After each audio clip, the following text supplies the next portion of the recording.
in the set. It's caught. 20-10 touchdown. This is going to be in the gap. Yes! Scores on the deflection. The Andover Huskies win their first state championship.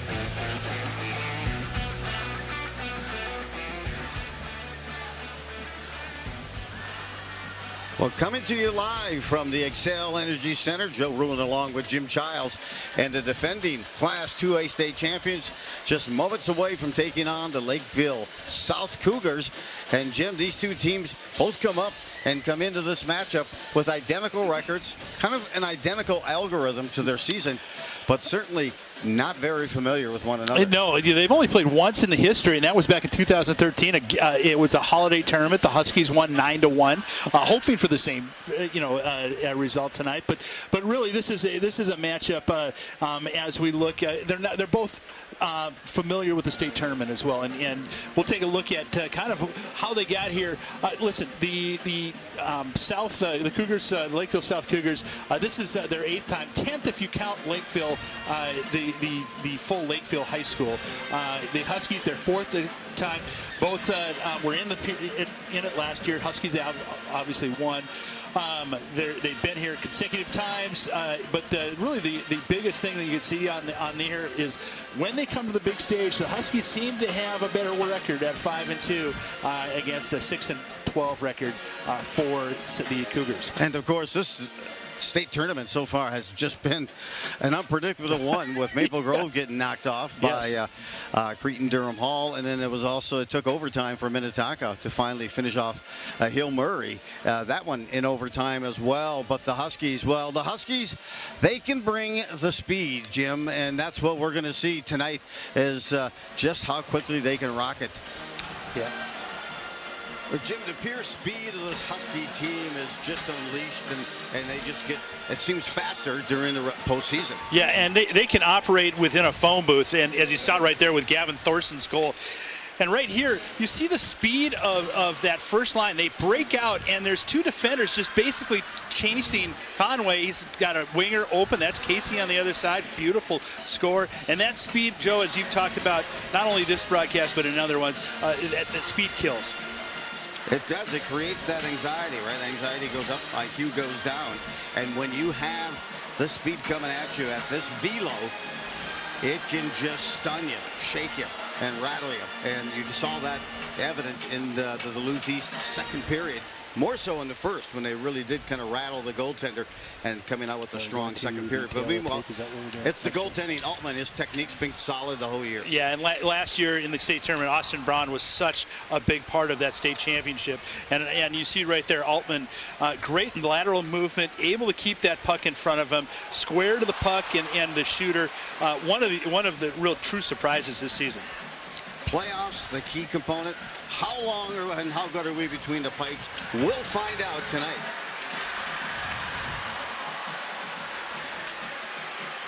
Well, and there it is, a breakdown, because the playoff hockey is really, everything changes. If you get a good and a hot goalie, as Andover had last year with Bronze as well, and then you have Altman, who's playing technically sound. He had to come up with some big saves in the section final, and he has throughout the season.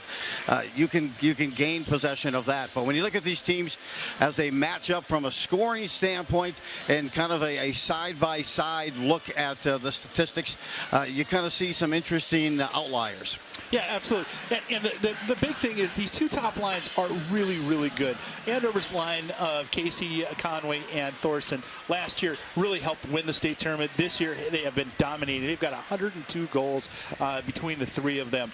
The other top line with the Cougars, they've got 65. But we're going to actually knock that down with 28 goals are going to be missing with Tate Pritchard, who's going to be out for tonight. That was just announced minutes ago. Yeah, it was a spectacle. They didn't know for sure it was going to happen, but they made the announcement just as the teams took the ice for the warm-up. Yeah, and so they're going to have a completely defensive approach, and you can see their goal differentials incredible, 106 to and at 51 goals for. The Huskies have a lead of about 1.2, but really, anytime you're scoring over 4 goals in high school hockey, that's pretty amazing. The power plays and the penalty kills are almost identical. They're really close, and these shorthanded goals are also. But Joe, I've got a Jim need to know. I know that you always have your Joe need to know. Absolutely. The Huskies started out the season with 1-31 on the power play. Since then, they've been running at a 57% clip. So really, it's going to be fun to watch that power play if they get a chance tonight. And they really teed it up after that game we had covered against Champlain Park, in which they came from a 2-goal deficit to win in overtime. Who else scored that goal? Conway got the game winner. But also, hey, we're ready to get at it, because I think the game and the X factor here tonight is going to be, now that one of their top goal scorers is out for this game, lines are going to have to shift, penalty specialty units as well. And I had a chance to speak with Mr. 3M himself, the Mark Manny Momentum, and he had some things to say. I really had a chance to expand on what an explosive second period the Huskies experienced against Duluth East.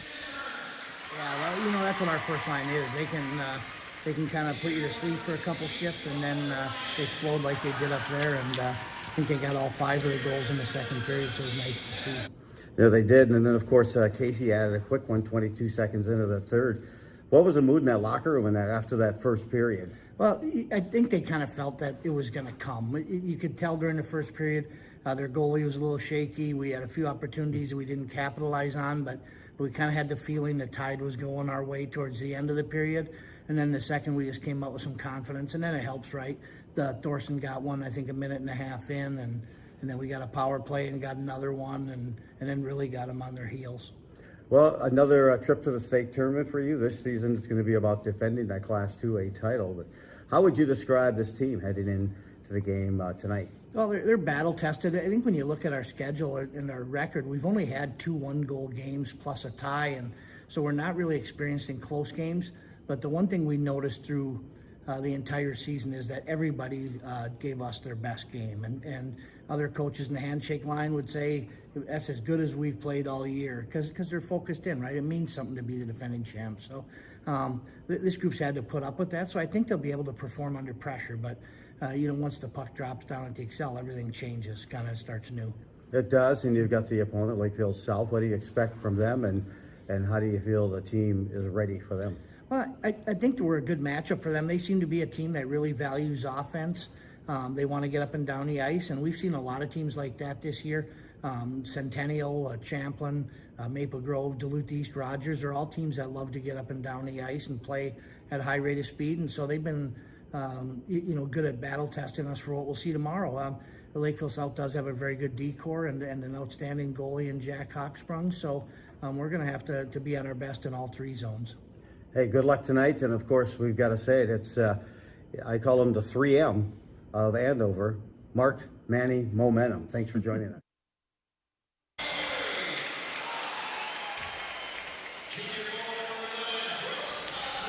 Well, Joe, you were right. That is a 3M moment right there with Coach Mark Manny in his 12th year. And let's talk about the other side, the Lakeville South Cougars. They have a second-year coach, Josh Strom, former alumni. He had 12 years down as the head coach down in Owatonna, and no stranger at all to the state tournament. Last year was his first year back here. Took him to the state tournament. They are back again. They were able to beat their rival Lakeville North in the sectional, and now really they're up against really probably their toughest challenge of the year so far. Well, that they are, in fact. And now they've got to decide to go over and how they're going to react to the adversity of not having Pritchard on that front line. Pritchard, by the way, one of those starters along would have been one of the starters, but also starting will be Aiden Willis along with Ashton Dams, and along with that we have on defense a good strong defensive line of John Novak at that blue line, very strong. Tyler Lafferty as well, tough on the power play, and has 11 assists there. And then meanwhile between the pipes it's going to be Jack Hochsprung, and Hochsprung comes in with a goals against of 2.24 and a goals against a save percentage of .918. Meanwhile, for the Huskies, pretty much the pattern way that they've been going the rest of the way. The Huskies will have in goal, starting between the pads. They'll have Altman getting the goal there. He'll start between the pipes, and he's been nothing short of extraordinary this season. Up on that front line, it's the silver Top Gun speed line of Cooper Conway, led by the centerman Caden Casey, and then of course Gavin Thorson. And then on the blue line, a blue line that has really kind of reinvented itself and gotten into the swag of the season, with Tristan May Robinson starting up on one defense, and then at the right defense Landon Stringfellow overcoming some injuries, and then again between the pipes and playing into impressively will be Bo Altman coming into the goals against of 1.66. We are just about ready to drop the puck. The introductions have been made. Jim, any last minute pre-puck drop thoughts? Well, I tell you what, you know, the Huskies, both of these guys have been here. You know, this line for the Huskies, the Thorson, Casey, and Conway line has been extraordinarily special, you know, for the community and for this team. They're going to play for themselves. They're going to play for the team. If they can come out and do what they know that they can do, this could be just a very memorable weekend for the Huskies. Well, you know, during COVID, you heard agile, be ready to pivot. Yeah. Well, Lakeville South Cougars will have to do that tonight, as they will do without the services of Pritchard, who had that severely cut hand in the section final and unable to make the start tonight. So you got some punch on that line. You cannot let up on that line, because you've got a guy named Aiden Wilson who can put up some major goals. He's got 13 goals, 45 assists this season, and they'll shift those lines around a bit as well. Number 2 will also be on the line along with Ashton Dam. So we're underway. Puck floats back. Right there happens to Karam, right there to Altman, and Altman will secure the puck for the face-off. Yeah, it looks like Ryder Patterson will move up to the line. He's a defenseman, very, very good football player. He's going to go up and play at UMD, a running back, and just one of these smaller in stature but hits big. Face-off control win that time, and a good wrister makes it on net by Lafferty. Behind it comes back out in front, and Altman will secure the puck for the face-off, and we're just underway. 18 seconds now left and underway in this first period. It is the quarterfinals, in which this Andover Husky squad looking to defend their Class 2A state title. Face-off to the right, that's Casey taking the draw. Controlled now and carried out by Thorson. Thorson now to Conway. Conway puts a wrister on. Pad save made. And now works to the corner. Loose puck here. Shot. Caden Casey again looking for that 5-hole off the rebound. And that is a save and a face-off coming in the Cougars' end of the ice. Yeah, one uniform change that comes at state tournament. It did, at least did it last year. All blonde. 100% blonde team this year again for that. So uniforms look good. We're ready, and we're ready to roll. And I'm all blonde as well. You didn't even notice. I did. Face off to the right of Houssprung. You need to take off your hockey helmet, Joe. The Joe flow goes. Here's Thorson behind it, and off the face-off, sends it back out to the far point. Controlled there by Pardo, now drops it back, and Caden Casey is bottled up and bracketed into defense. The puck now trickles back behind the Cougar goal, and the Cougars now will try to make their way up ice. They regather just outside the blue line, trying to whistle it in and snap it out in front. Hits the side of the net there, and it's controlled back by Casey. He lifts it up, pokes it off the stick that time, and Huskies will make some changes. That was Belaya who deflected that back deep. Back up now through neutral ice onto the stick and back in. Here come the Huskies on a rush. Shot and a shot from the dot on the backhand that time by Cogswell, just over top of the net. Controls now to the half wall. Cougars try to backhand it out, unable to do so. Nice job of holding the zone at the far point. Huskies again trying to reciprocate that. Law unable to hold it, but now in comes the Cougars. They get the shot, lift the head, and the stick goes over the top of the puck as a result. Here comes a race to the puck. Getting there first, a blast, and the shot taken that time by Babineau. Back behind the net. Babineau reacquaints himself with the puck in the corner, trying to find some room. Now puts it back behind to a line mate. Dahl behind. Dahl tries to come out, disrupted. A centering attempt there, holding the zone at the blue line. Here's Andover as they get a buzz going. Dahl tries to send it back out in front. That hits the skates of the Cougar defender. And now Cogswell has it. He'll chase it to the corner. And at the half wall there, pinching in is Crosby Perry, as they try to shift on their third line, does Andover. Pinching in far side off the bench. Nice job that time by Yell to pinch it back, and the Huskies really doing a great job of forechecking early here in this first period. The puck floats back out to center ice. It's reconvened that time by Macklin Yell. He fires it in, and the Huskies try to put some more pressure. Back again on the deflection. It's controlled there center ice, and Robinson now backhands it in. Shot save is made. A quick shot off a rebound off the pass initially, and the Huskies are buzzing. Back come the Cougars, and behind the play, we are going to have a penalty whistle on the Cougars as a Huskies player is still down in the corner. Yeah, I don't know if that's is Perry. Nope, Perry's out there, but really not a lot of really a hard hit, and would love to be able to see. Our vantage point is covered up by the boards. He's right on the goal line boards. Lafferty, Lisa, he may be the one on that penalty, but he was also the first one to call attention to the Andover bench and the trainers to get someone out there. So they are going to have a discussion. The penalty box is open, so Lafferty, I believe, is the player who will get the gate. And we'll see if we can get you some updates as Perry, I see on the bench on the side, so we can rule him out.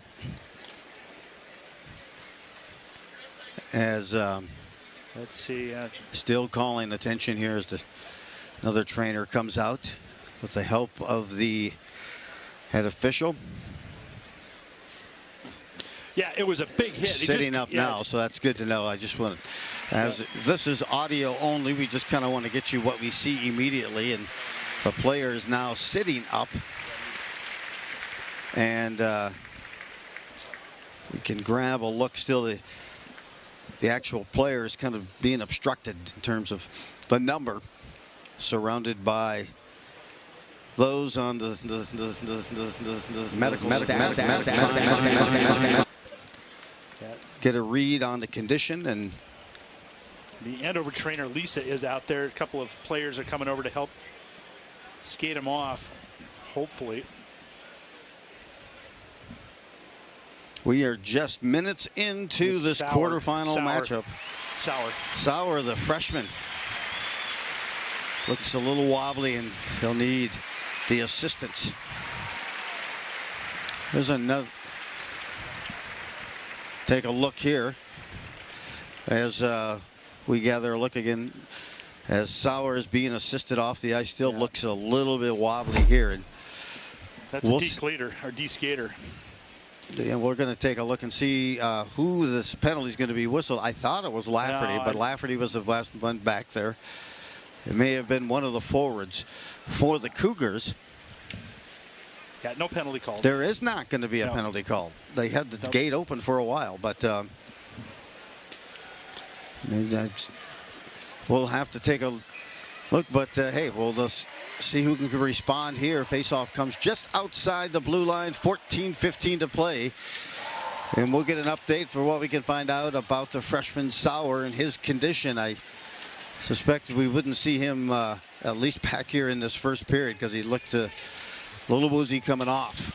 So it's the Cougars into the corner, trying to put the attack on. Deflected there by Thorson, and now swatted away from one of the Cougars' play, but not out. Andover to the corner. There is Law, and now Thorson. Thorson off the board. Decaden back to Thorson. Center ice. Here come the speed of the Huskies. Deflected back. Shot, and this whistle goes just over the top by Caden Kaysen. A good setup behind the play. Cooper looks for someone. And Conway unable to convert. The pass goes back out to neutral ice, but quickly the Huskies get the buzz back on. Moving it across at center ice, there's Pardo. And what you saw a lot in that section final from Pardo was his ability to reach and really do some great job on the poke check. This one misses the net. They'll get the icing on Andover, and this faceoff will come all the way back down into Altman's backyard as both of these teams come in with a record of 21-6-1. Yeah. The big difference so far in this, almost 4 minutes into the period is, the Huskies have dominated their shots on goal, and they've been able to retain possession, where the Lakeville South Cougars, it's one and done. They've had 2 shots on net, and Huskies were able to clear it away fairly easily. Wrapping up on the second line now in here for the Cougars, and Ernst takes that draw. It's controlled now by Andover in the corner. They're trying to dig it loose. Robinson there was trying to move it beyond the blue line, which they do, and then it's dispensed into the Huskies bench with just 12:59. Just a few minutes have expired since the first initial puck drop of this game. We had an injury delay to Andover Huskies player Sauer. But now everyone's backtracked. Faceoff will come at center ice. 12:59, first period, no score. This is the 2023 quarterfinals matchup. First puck, Cougars, they try to send it back out front. Perry now controls. Pass off the board, not just a little too far for Babineau. It controlled by the Cougars, but on the transition, Babineau swats it back to the corner. Huskies will give chase. They'll try to pinch in on the corners, but a beautiful outlet pass, tape to tape. And here come the Cougars near board. Moving it in, trying to split the defense. Player gets by, but the puck does not. It's swatted at the half wall. Holding the blue line? No, they said they did not hold the blue line. It leaked out just beyond the blue line there, and the faceoff will come outside the Huskies blue line here with 12:25 to go. Yeah, moving up on the third line is Gavin Sullivan. He's a junior, so he'll move up and take KJ Sauer's spot while he recuperates. Huskies will be down one. They'll be short 1 forward. But when you've got the Casey line, or the Gavin Thorson line, it's there's probably not a lot of ice time for Huskies win the face-off. The shot hits traffic, leaks to the near corner. Casey's there first to collect, drops it at the near side. No, he puts a backhand to the front of the net. That's easily handled by the Cougars, and they skate up. Now send a shot right back to Altman, who has to freeze that puck and wait for the face-off. And that time, I think Caden Casey thought someone might be cutting in front as he put a backhand near it, but was easily handled there by the Cougars netminder. They quickly moved it up for the quick shot and the save by Altman. Face-off just to the right of Altman. Casey on this draw, and keep in mind with these TV timeouts, so that first line will get plenty of ice time as they get a chance to refuel as they go through the TV time. Now cutting in now, a chance for Thorson. Has it moved off of his stick. They move it out. The Cougars rest inside the blue line. They're waiting for Thorson to get back onside. Cougars will try to carry out. They get it out to center ice, and now they'll dump it back further in to the Andover end of the ice, where it's ringing along the board. Takes a strange carom. Stringfellow now to the reverse side. Casey there has it hop off of his stick. Collision in the back. There is Pardo, and Stringfellow trying to control. And Andover now will try to skate out. There's Thorson. That line's been out there for quite a while. And Stringfellow recircles, now reverses behind the net. Good pressure here by the Cougars.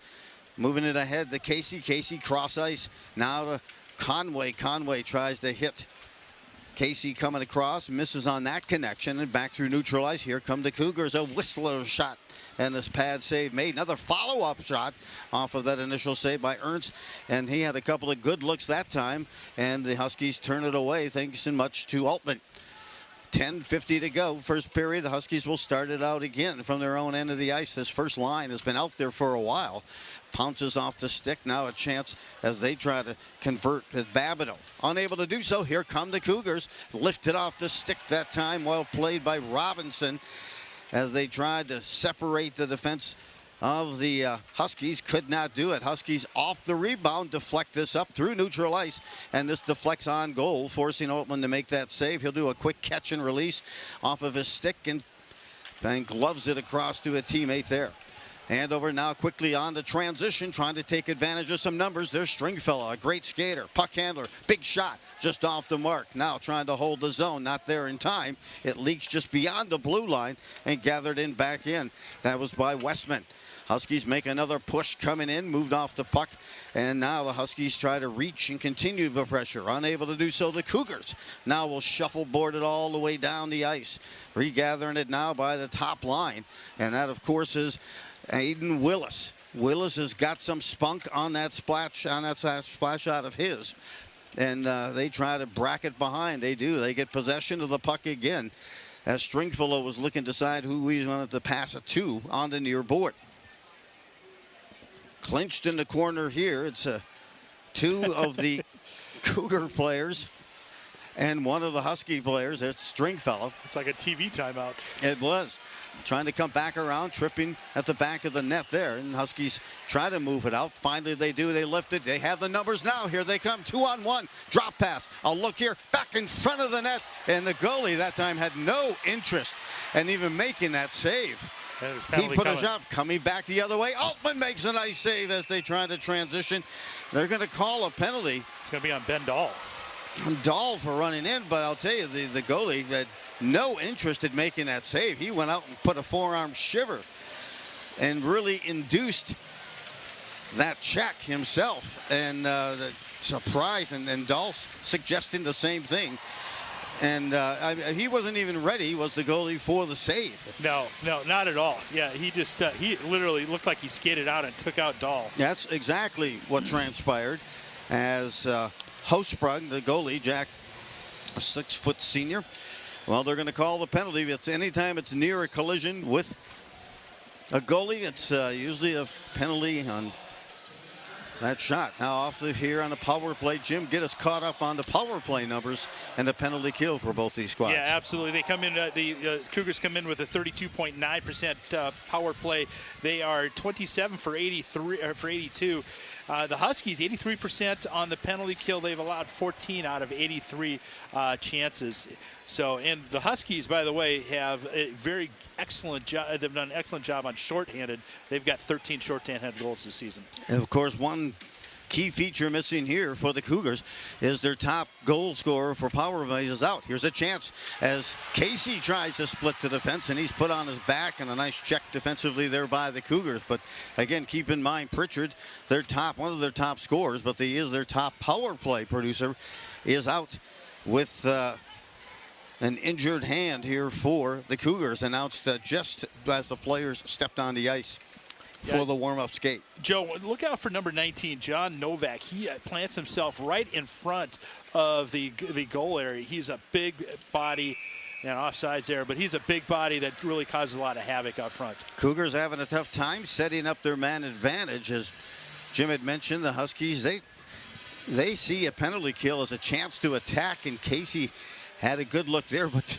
they double teamed him. Looked like a little like the WWF that time as he came in, and his feet went higher than his head as he landed. Still 1:04 to go on this power play for the Cougars. They're trying to get that first shot on goal, and there it is. A wrister and a save by Altman. Back out to the far point, wristing it to the near side. Shot from the dot to the left face-off circle, and Altman has the great technique and the control there. And it's almost as though right now the Cougars know they're a player down. They'll have a whistle with just 47 seconds remaining in the power play here for the Cougars. But the Cougars look like they know they're a player down and almost trying to distract and try to take Andover out of their game right now with some extra pushing and shoving. Yeah, and they're a physical team. They have been. The Suburban South is a physical conference. Off the face-off, controlled by the Cougars. Near side, Lafferty here. Drops it top of the face-off circle. Back to Lafferty. A tip of the umbrella formation on this power play. The shot by Lafferty was tipped into the netting behind the glass, and we'll get another face-off. 35 seconds left on the first power play opportunity of the game for either of these teams. And 7:34 remaining first period. Off the face-off, that shot hits the skate of the Husky defender. They're able to lift it back to Lafferty, who's at center ice, dumps it across. There's Thorson on the hunt for a shorthanded goal. Circles back to center ice. and doing some great pressure right now. As right now the penalty kill for the Cougars have had to circle back twice in their own end. Now Lafferty finally gets close to the blue line and whistles it in around the board, and Andover will be able to sell it. Now here's a chance for Thorson coming in on a shorthanded attempt. Dangles in front, and he puts a little forehand up to the top that time and sends the message back. They said they did. Oh, and there's a penalty that's got to be called. Yeah, he'll go. Thorson came in, and the defender pushed him, and you could see Thorson on that opportunity, and we obviously see a stoppage of play. Thorson came in a little high with an elbow, and they are going to call the penalty on Thorson, on the goalie, but then another penalty was whistled on the Cougars as they took some extra privileges there. As you could tell, Huskies a little frustrated at that first penalty that was whistled, as they came in a little high. That looked like a little bit of a dive by Thorson. No, first of all, he put his cross check onto the goalie, and then Willis came up and gently tapped, and I wonder if they're going to call it a dive. I guess we'll do it. Two players in the penalty box right now, and you can see Coach Mark Manny as well, frustrated the way this game has been officiated. As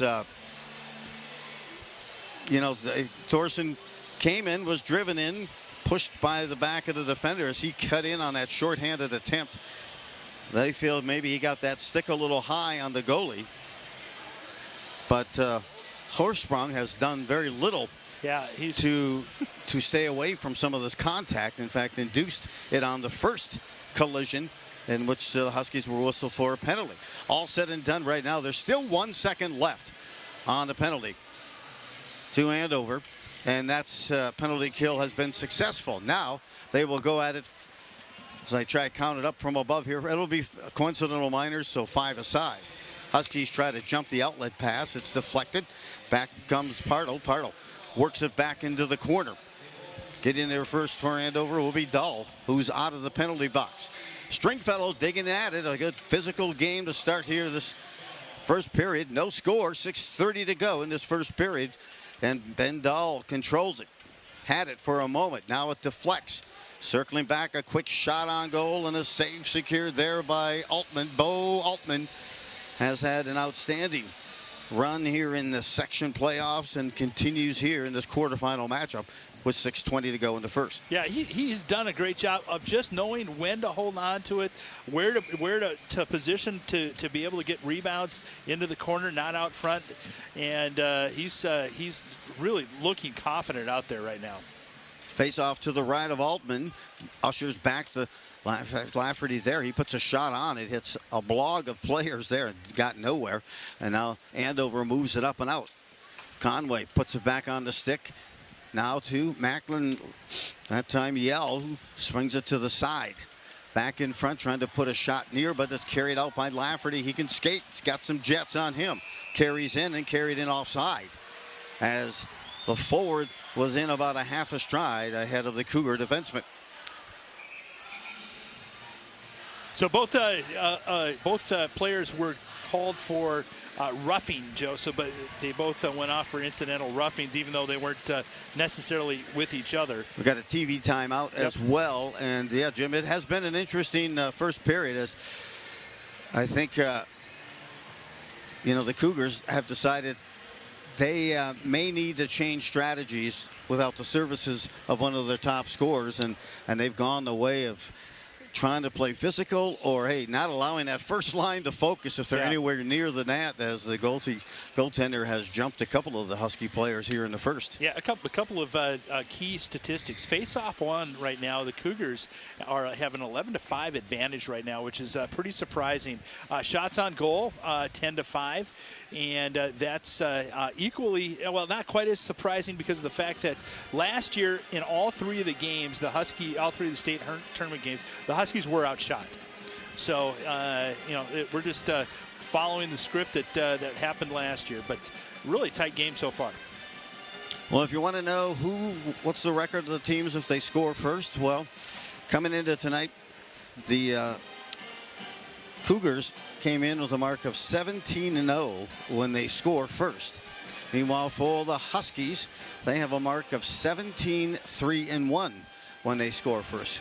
Correction, 17-2-1 when they score first. But the other end of that is that even when they've been down and other teams have scored first, they have a mark of 4-3. So, Jim, that's kind of a track record or an algorithm that tells me they're used to overcoming some adversity, which they have this season, and some injuries as well. So they know who can produce, and that gives other players a chance to produce as well with those injuries. And I think now's that time where you see that Huskies, who on their route to defending their Class 2A state champion, start to kind of feel that experience, and they're kind of hitting the algorithm just right, Jim. Yeah, they are, and you know, the first goal has always been obviously the key stat of for the Huskies, because they've scored it 21 times, or so absolutely something that they're good at. They're good at scoring goals too. They just dropped the puck just outside the blue line after the offside whistle on the Cougars. Just under 6 to play in this first. Holding the zone just right at the blue line. Now a chance back as they come back the other way. A chance behind the back, looking behind, dangle a bit over the Stringfellow, has shot, and on the doorstep there is Yell looking for the rebound. None to be had. You know, Joe, last year this first line was outstanding, but on the converse side, you know, it was Gravink who scored, Logan Gravink, that scored that winning goal.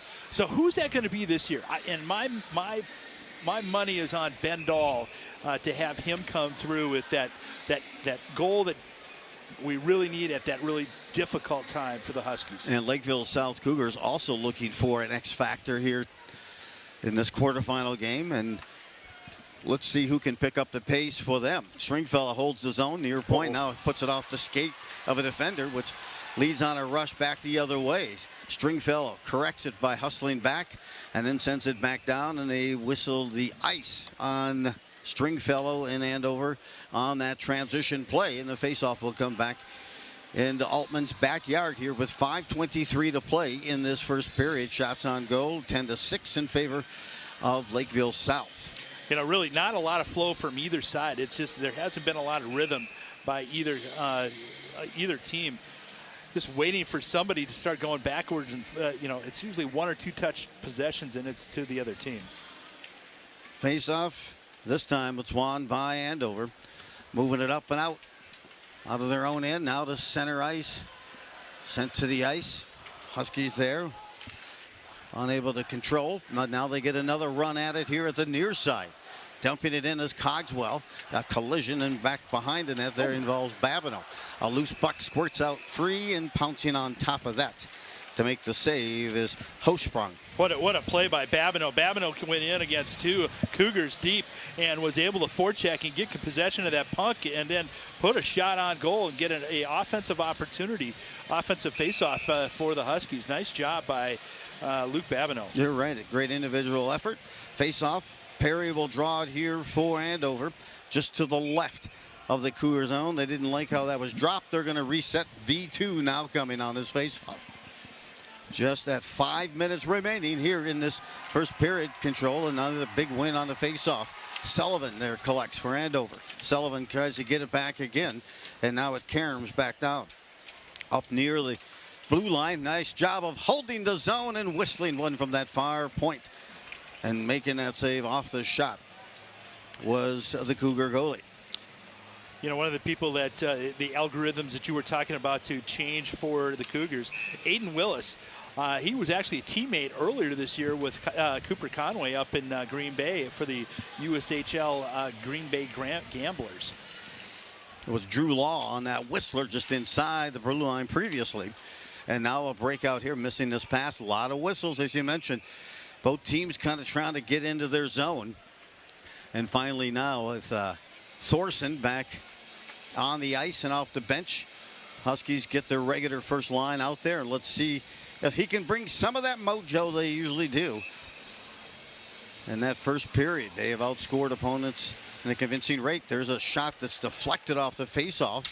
A shot there by Conway. Coming back the other way, a quick wrister, throwing that glove save after a hard wrister off the half wall by Robinson, and locked up for that save. Hey, Joe, just want to give a shout out to Mike Bouchard out there tonight. You know, former QCTV employee and just an outstanding guy. Glad to have you listening tonight. Off the face-off, Thorson turns, fires, and a save made there by, again, Hochsprung, and it floats back to the Huskies' end of the ice. There's Robinson May, and they try to deflect that Thorson up and out, but unable to clear it, sending it back in. Now the chase is on here for the Cougars, controlled by Corton.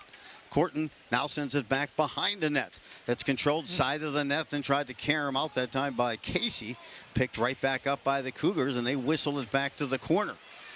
A backhand there, not hard enough because they couldn't get by Corton. He controls the puck now to the corner. They're trying to convert. A move in here from behind. Look out, he's dangerous. And Willis back out to the far point. Whiffing here and a chance on a break. Looks like here for Thorson skating in. He'll recircle now. Let the others come in for help, for support. It looked to be at first like a 2-on-1, but quickly Cougars back the counter. A nice move on a backhand. A beautiful save on a backhand to the midsection. And showing a little giddy up and go, and a little stick work there was Wilson as he got by the defense, and then a quick snap backhand to the midsection of Altman, who is always in great technique and squared away, and he covers it up for the face-off. Yeah, nice job. You knew that there wasn't anyone in the passing lanes as that was covered up. So Altman did a nice job of taking the puck. 3:25 to go, first period. Off the face-off, this shot goes just off the mark, nearing some traffic in front, looking to deflect. Race to the puck ensues here. It's picked up, yelped by the skate ahead. On the near side, Dahl now fakes the shot, now puts a pass through the legs of a couple of players and goes through the blue to the far corner. Off the wall, still working at it and trying to get possession, Cogswell. Now it's lifted back to center ice. The Huskies forced back there. And now a pass up ahead is picked up defensively by Stringfellow. Stringfellow still has it, has the mojo going, whistles one's over the top, and he'll be there for the rebound in the far corner. Stringfellow still with it, sends this one in, trying to sneak it in on a creative angle, and a follow-up shot again by Andover, and that is secured as well by Hochsprung. Hochsprung comes in, as I mentioned, with a mark of 26-1, 2.24 goals against, and a save percentage of .918.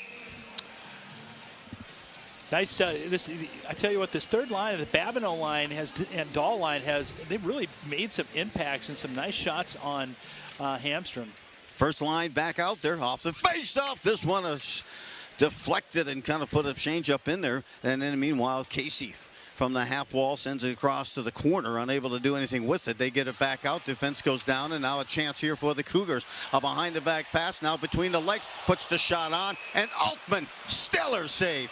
Squared up, beautiful save, and you could see they were trying to do a little dipsy-do and stick work that time by Ashton Dames. Yeah, and he tries to do between the legs, and rather than trying to do that, he had a Cougar breaking. He just didn't get it over to him. And nice job by Tristan May to be able to keep it. It all started as well from the defenseman for Andover, just losing the footing. Now back again, pressure, stopping, looking for the shot just beyond the face-off dot, and hits traffic and deflects to the far wall. Thorson on transition, back the other way, splits, and it gets acquainted with the puck. Now to the side, centers, no one there, holding the zone. Here's a chance now at the far point by the Huskies. They drop it back again. Conway and a pass. Thorson picks it up. Thorson stick works his way to the corner, half wall. They look like they're on the power play, but they are not. At even strength, there's a shot, and the save is made. This one is pitchforked all the way through and over the top of the neutral zone, forcing the Huskies back, and Pardo is there. A long stick ahead, and the Huskies will try to refuel. They miss on the pass to Conway. As a result, we'll get an icing on Andover. 1:32 to play here in the first period. No score, and the faceoff will be back next to Altman. Yeah, the Huskies are having a tough time getting it through that blue line and being able to establish possession within the zone. Lakeville South's doing a nice job of just stonewalling him right on that blue line. Cougars win the face-off, and this wrister just to the wide of the net, picked up, and now trying to work it out is Andover and Dahl. Another shot just at the far point. Another shot in the follow-up. A whistle, and this will get a safe and a save they're buzzing right now. They're putting some good quick shots. They keep trying to clear to the Huskies, but I'll tell you, the Cougars are doing a great job of holding the zone and getting some secondary and tertiary shots, and Altman's been up for that battle. Yeah, and he's done a nice job of being able to just collect that puck and not allow those nice juicy rebounds. Andover wins this faceoff. Perry sends it back through neutral zone. It's controlled by the Cougars, who will bring it in. A pass entryway in hits the skate of the Cougar forward, and the Cougars there are forced back out. This one deflects off of the stick, and then they call. We get a whistle for the ice, apparently. Well, so they feel like that pass it looked like it was deflected inside center ice, but we'll take the ice. Yep. 58 seconds left in this first period. No score. Both teams looking to jump out front. But they're matched up pretty well. You're right, Jim. They are both teams kind of out of their sequence of how they like to play. Face off just to the right of the Cougar goal, and it's lifted all the way back. We're going to get another ice. And we'll set it up again. Unusual amount of whistles. Yes. For some of the Andover games, at least this season. I haven't had a chance to watch much from Lakeville South, but there just isn't much flow to this game yet, and a lot of it has to do with the way Lakeville South is gumming up that the back part of the neutral zone. Huskies win that faceoff. There's a shot top of the faceoff circle by Thorson. Gathering in is Conway. He leaves it out in front, poking prodded there is Katie trying to get at it himself again. Casey had it there. Now rolls past the stick defensively, coming back to help out Stringfellow. Nice poke checked in. Now carrying once again across the way. That time the pass to Conway between his skates. Centering attempt, trying to settle it there is Thorson. Thorson re-gets it and sets it up in the corner. Looks to move by the defense. He does after some clutching and grabbing. Now back again, back to Thorson through that phone booth, puts off a quick shot and just over the top of the net. Good buzz that time, and this one's going to be lifted back for another icing penalty, and an icing whistle. As I was looking down below, hoping they weren't going to call a penalty on Thorson, as he kind of gave a little extra jab, and one of the Cougar players decided to head to the ice, but no, they didn't call that. We're good. 2 seconds left here before the end of this first. And a faceoff comes to the right of the Cougar goal. Wind controlled.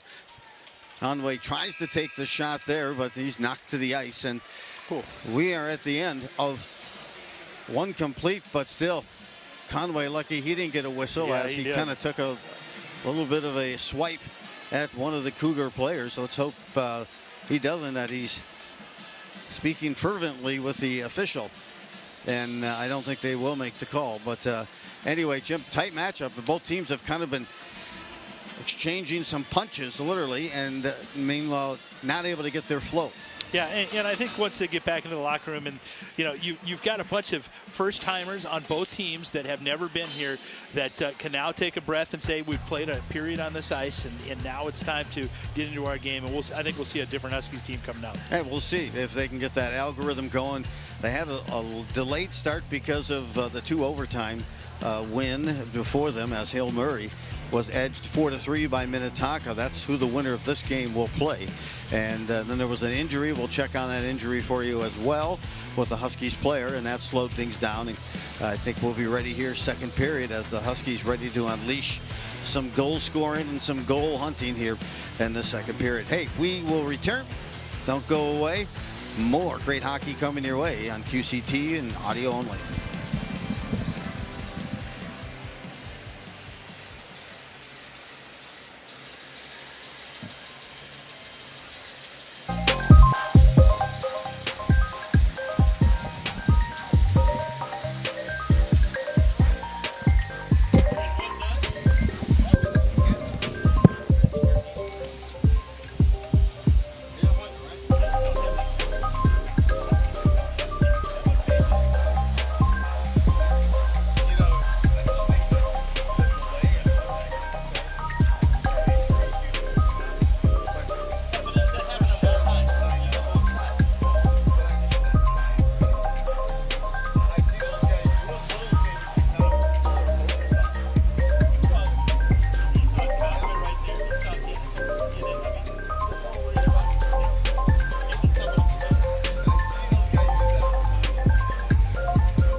Welcome to our winter edition of At the Half, a show where we take a closer look at some of our area high school sports.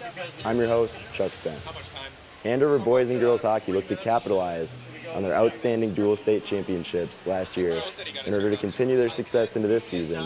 Let's talk with the head coaches from both teams to see what the teams have to bring.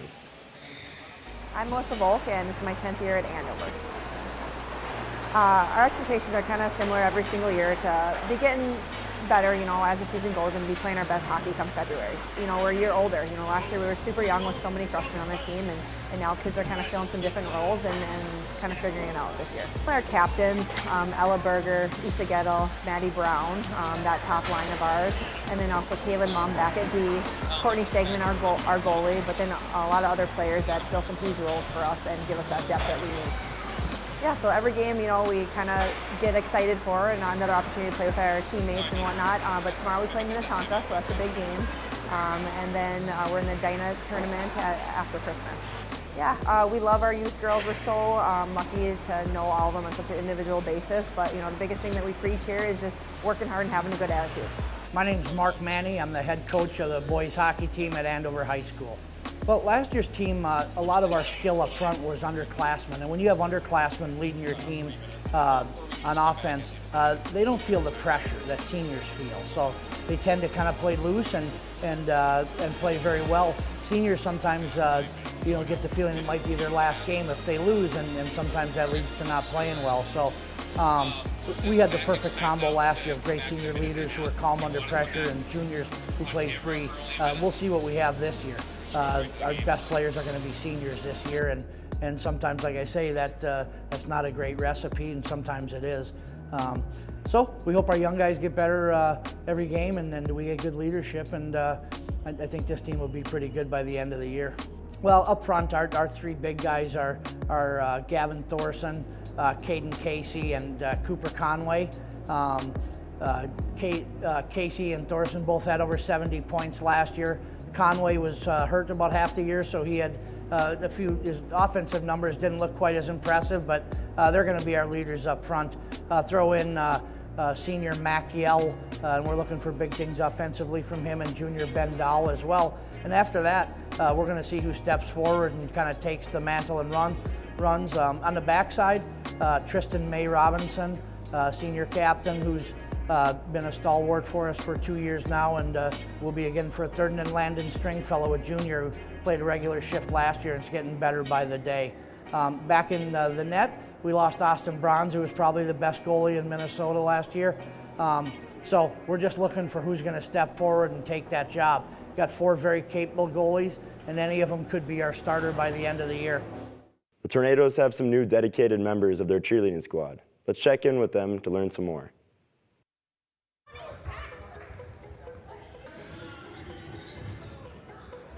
I started coaching this year. I used to coach at a different school for an elementary competitive team, so this is kind of a switch up, but I really like it. My name is Jordan Waldinger, and I've been coaching here for 4 years. I'm going to be going on 5. I came here to be the assistant coach just right after I graduated high school, so I've been here for a bit. Last year was kind of rough for us. We had a lot of drama, a lot of issues, but I feel like this year we have the most committed and hardworking team that I've ever seen. Yeah, we are this is some of the most hardworking girls I've ever met. They're so committed. They want to win. They want to be here every day. They want to put in the work, and they want to get that bit.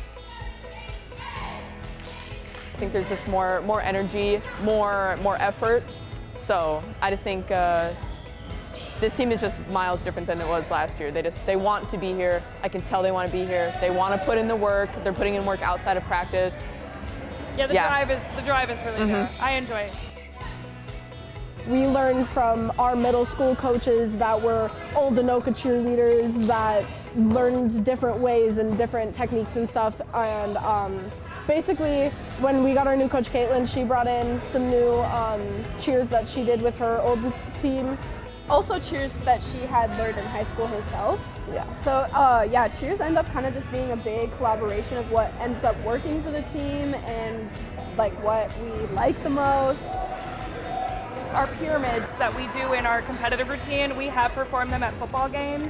just to kind of practice it in front of a crowd. Yeah. And we've done a couple of routines at Pet Fest. I think games that we cheer at, I feel that's more performing, and competitions I do view as like competing. Like it's more intense.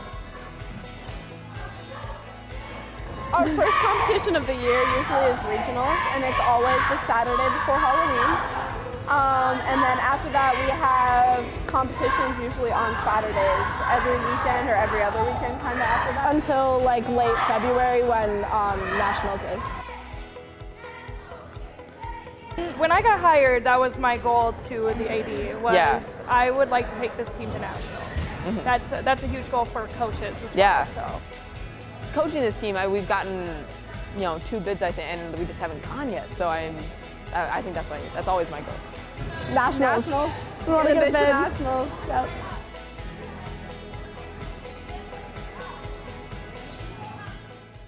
The Rebels gymnastics team is committed to setting goals and improving throughout the season. Let's see what the team is up to and how they plan to seek success this winter.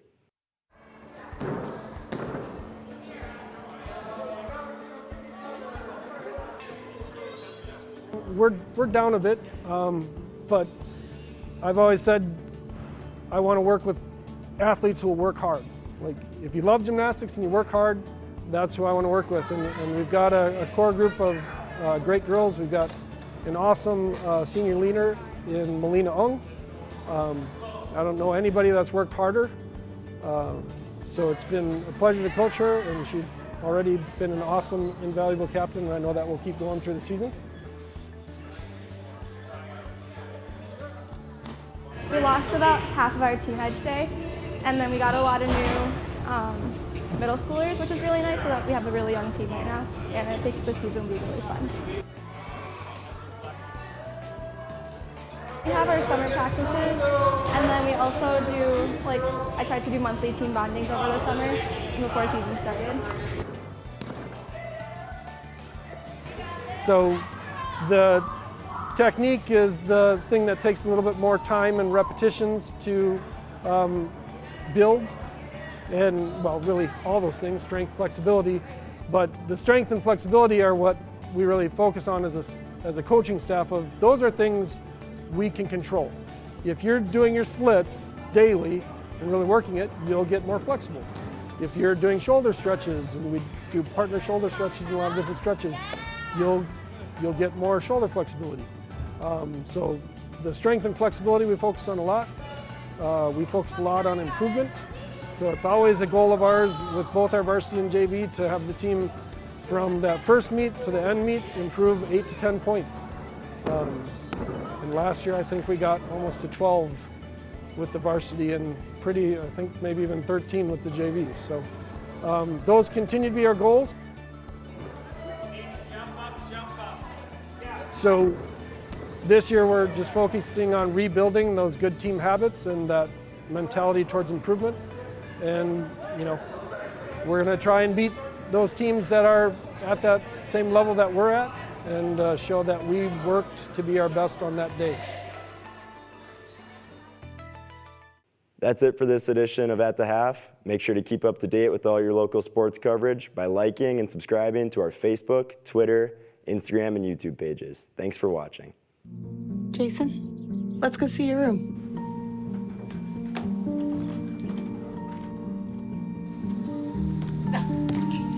That's not right. How is it? Is it good?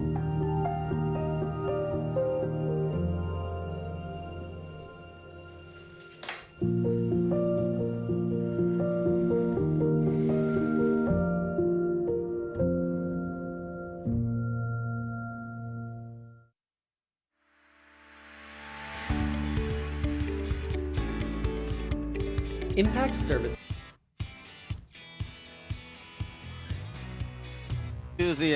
Welcome back to the Excel Sports Center here in downtown St. Paul. It is the quarterfinals as the Huskies come into the mark of 21-6-1, taking on Lakeville South in the quarterfinals. They also with a record of 21-6-1, two very evenly matched teams, and they're at a 0-0 tie, Jim, at the end of this first period. But let's talk about those numbers. Yeah, absolutely. So shots on goal right now. They're tied at 13. The Huskies have attempted 24. The Cougars 20. As far as face-offs, the Huskies have lost 13 or 18 out of 31 face-offs. So they're down a little bit on the face-offs. Individual, Joe, this is important. Gavin Thorson has attempted 5 shots. He's got 1 on net. We had mentioned Luke Babineau a bunch. He's taken 3 shots, all 3 on net. And again, who on that second or third line is going to come through for the Huskies as that first line's kind of been bottled up. And both teams come in with a 4-game win streak to even tighten that matchup of how identical these teams are. 2 different really styles of play. Yeah. And especially now that Pritchard has been out of this game, they're going to have to find a way, that is the Cougars from Lakeville South, to find another way to manufacture some points from that first line, which, by the way, on the season, they had been pretty productive as a first line, but not quite as productive as the Huskies' 102 goals that they've produced this season. Ready to drop the puck. Second period underway. The Huskies are moving left to right on your AO dial here on QCTV. Thanks for joining us. Great to have this tremendous quarterfinal matchup with you as the Huskies try to defend their 2A state title. Far side now, Stringfellow still with the puck. Nice skating. Moves it in, gets around the defense, and now tries to follow it in deep. Lafferty there picks it up for the Cougars. Backhands it, but a good hustle by Stringfellow to send a backhand in and catch that pass. Huskies coming out buzzing here like we often see, and Lafferty is down. And we're going to get another penalty on, I believe it's on Conway, for interference. And you wonder if they had their eye, because at the end of that first intermission, Conway had some action there, and he put a hit there on Lafferty and drew the penalty, did Conway. So Huskies on the penalty kill again. Yeah, that's the 3rd penalty. I think, we saw a couple of nice hits, legal hits right to start the period. Looks like the Huskies were kind of going to come out physical. And that one was just not probably the best look. Face off just to the right of Altman in the Andover end, controlled here by the Cougars. Lakeville South controls on the power play inside the blue line, a wrister, and they score. They get it through traffic. They find a way to the back of the net.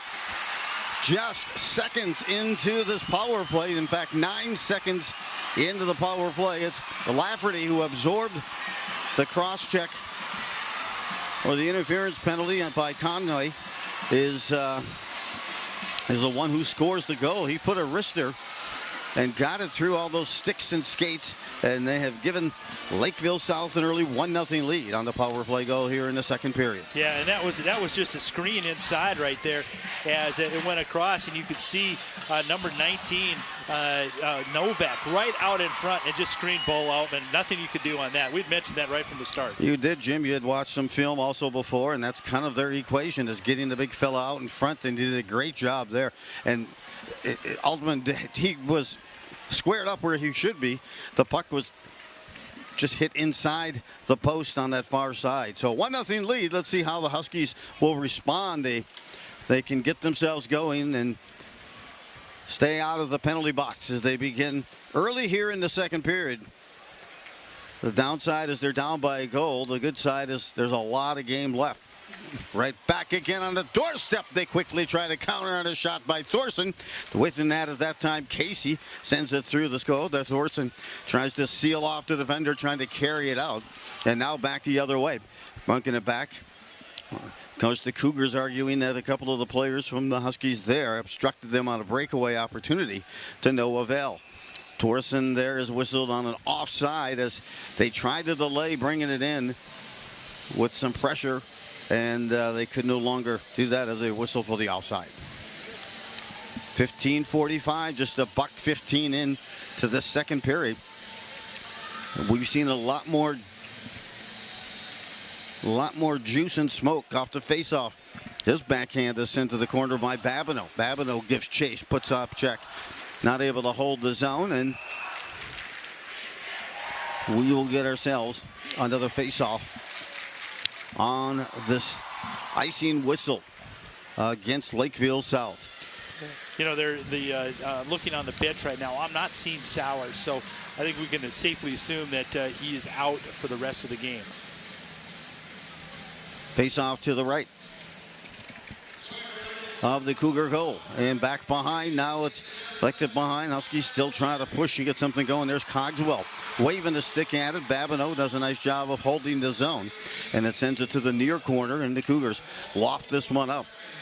Trying to settle the puck there is Pardo. The forward coming in on him. He does a nice job to stop it and now redirected. Huskies get it in, not quite as deep as they would like, as the Cougars recircle in their end and now carry out. Off the board.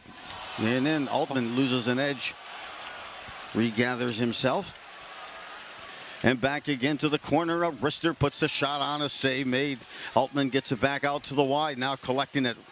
The Cougars look for it. Top of the face-off circle. They drop it. And then it's disrupted there nicely on the defensive play by the Huskies. The Huskies trying to work their way out, but some good forechecking now.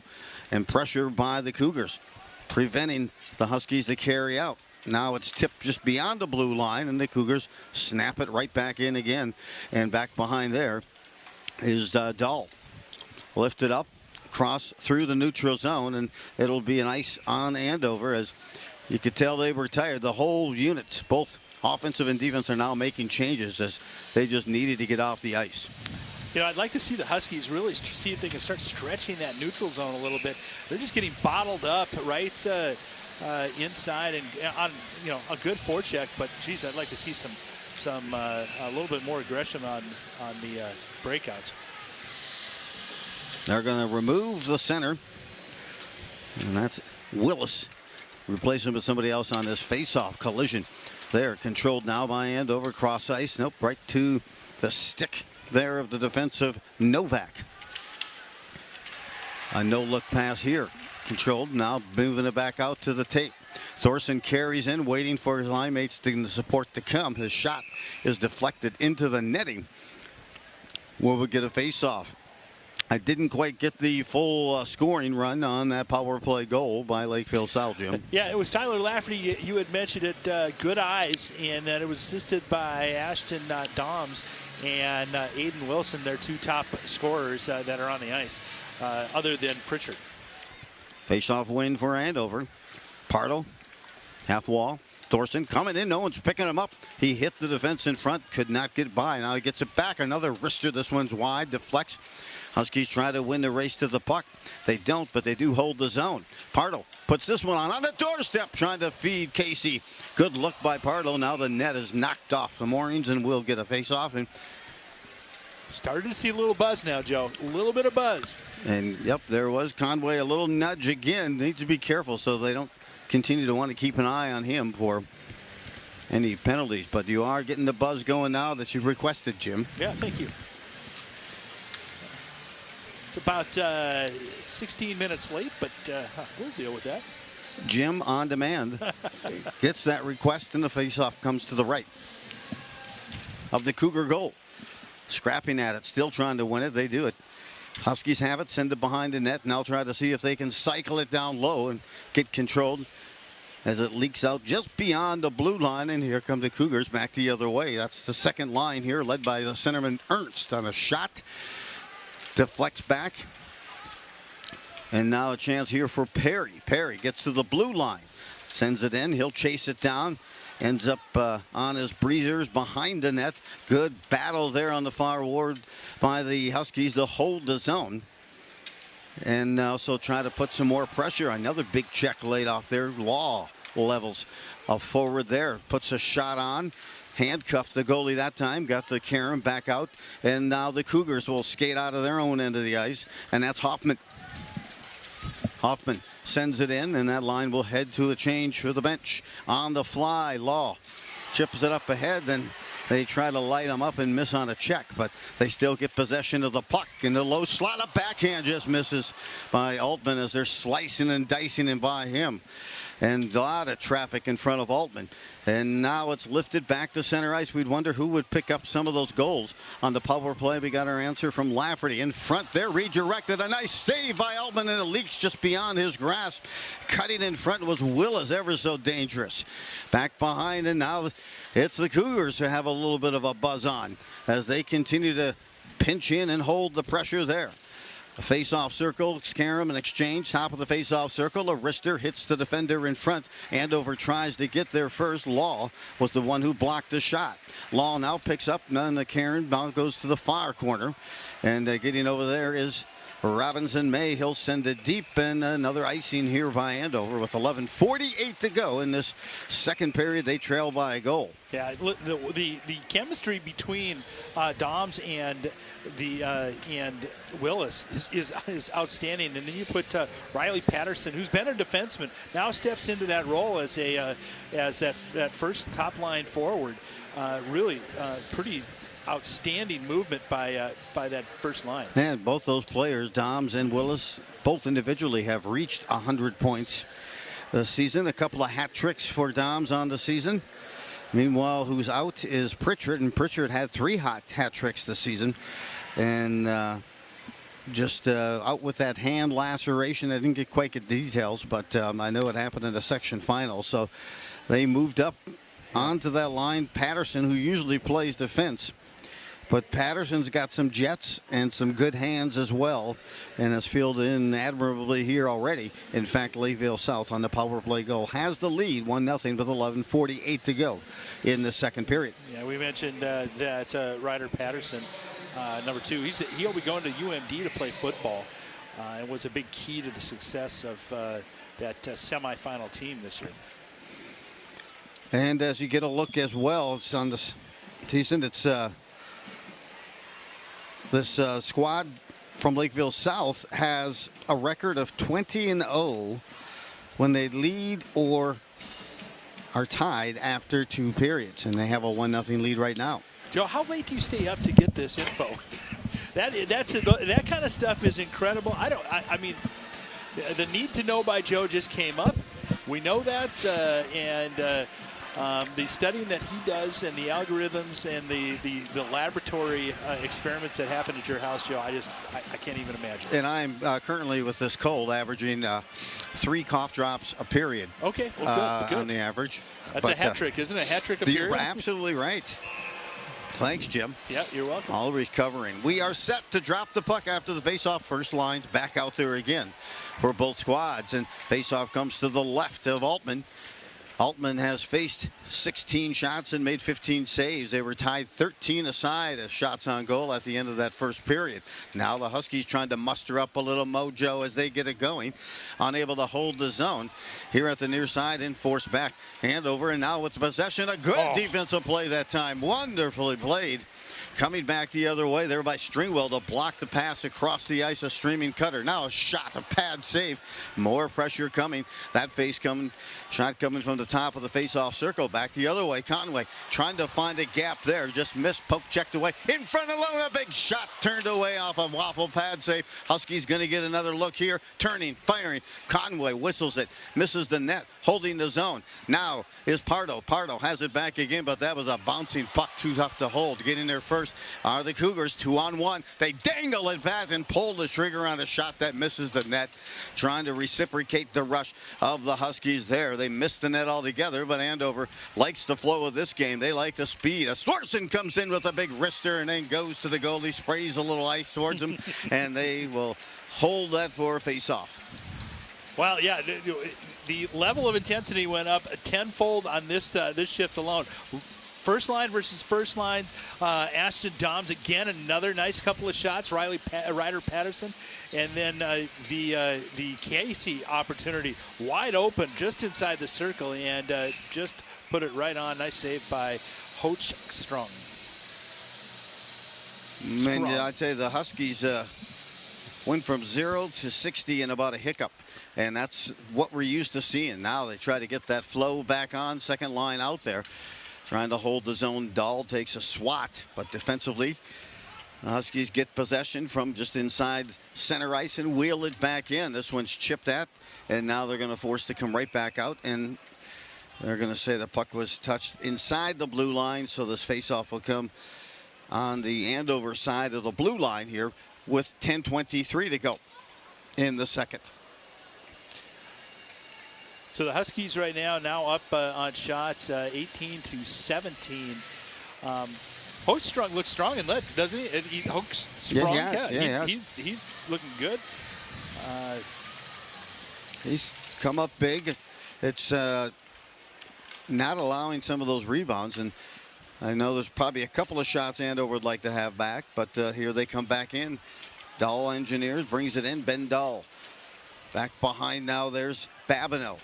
Babineau to the far point, trying to get a little cycling and process going here into the corner, circling, trying to get back in front. A shot there by Babineau, misses the net, had a shot in the mid slot, and now holds far point. Stringfellow across the way now, sends it defensively back now to the corner, trying to cut it over. Stringfellow with a blister and a waffle pad save that flops to the corner, trying to lift this one and pitchfork this one through the neutral zone, and over the top of the neutral zone is, of course, the Cougars. Huskies were trying to catch the team on the break, but they put it right on the stick, and a glove save. Oh, a beauty. Hashtag FTL. Flashing the leather is with a beauty of a save. Yeah, and that was on Willis again.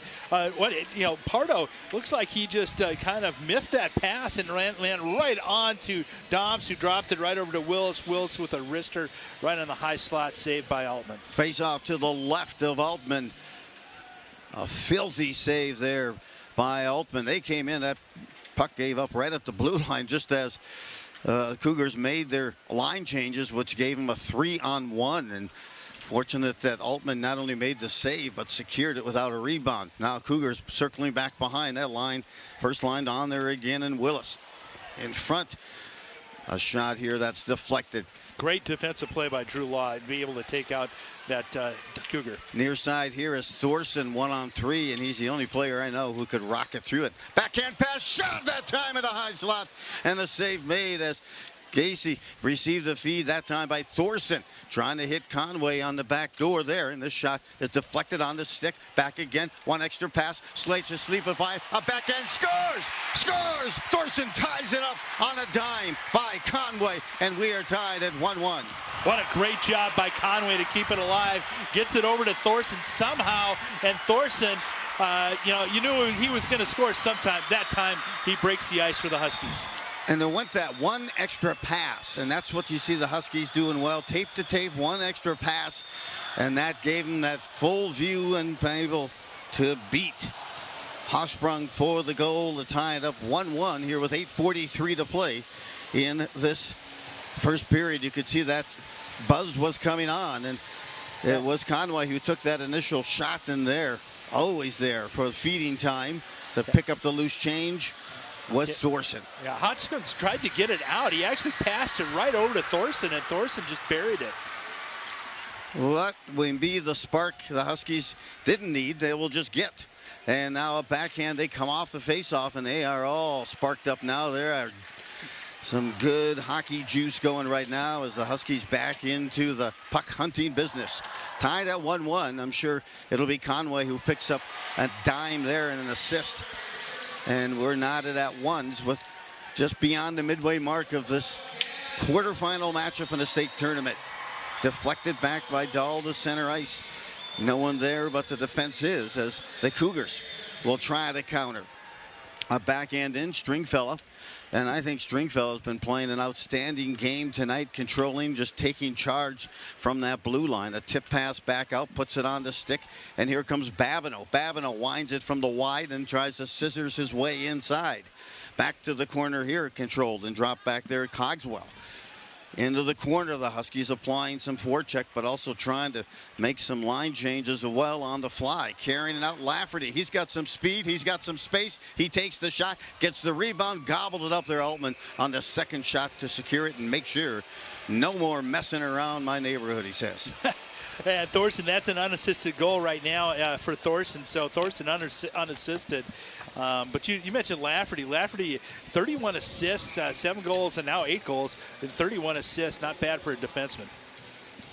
Not at all. 11 power play assists on the season, and he picked up his 5th power play goal in that earlier here in this second period. We're knotted up at 1 apiece. Even strength goal for Andover. Power play goal for the Cougars. This one's lifted through neutral ice. They'll get the whistle for the ice. Will Andover, and they'll take it back to Altman's backyard for the faceoff. 7:19 to go. One of the Huskies that we have called a bunch tonight is Luke Babineau. I think he's had just an outstanding, strong game for that second line. That sophomore is going to be fun to watch the next couple of years. Of course, they're doing without the services with KJ Sauer. They're in the second intermission. I'll see if we can get an injury update. In front, circling right there on the doorstep, looking for the rebound, is Patterson, but none to be had. Altman so strong with those saves and really that technique. You saw it against Duluth East. It was magnified in that game, and even more so here, not allowing those rebounds. Yeah, and it's one and done. That's the great thing that Altman has done all night. It's one and done. It would have been an offside there if Cougars touched the puck, but now Caden Casey brings it in, goes coast to coast, tries to move around the defense. He does not. The puck does, and then it's one that goes the length of the ice and will result in an icing whistle on the Cougars. And this faceoff will come back in the Lakeville South end of the ice.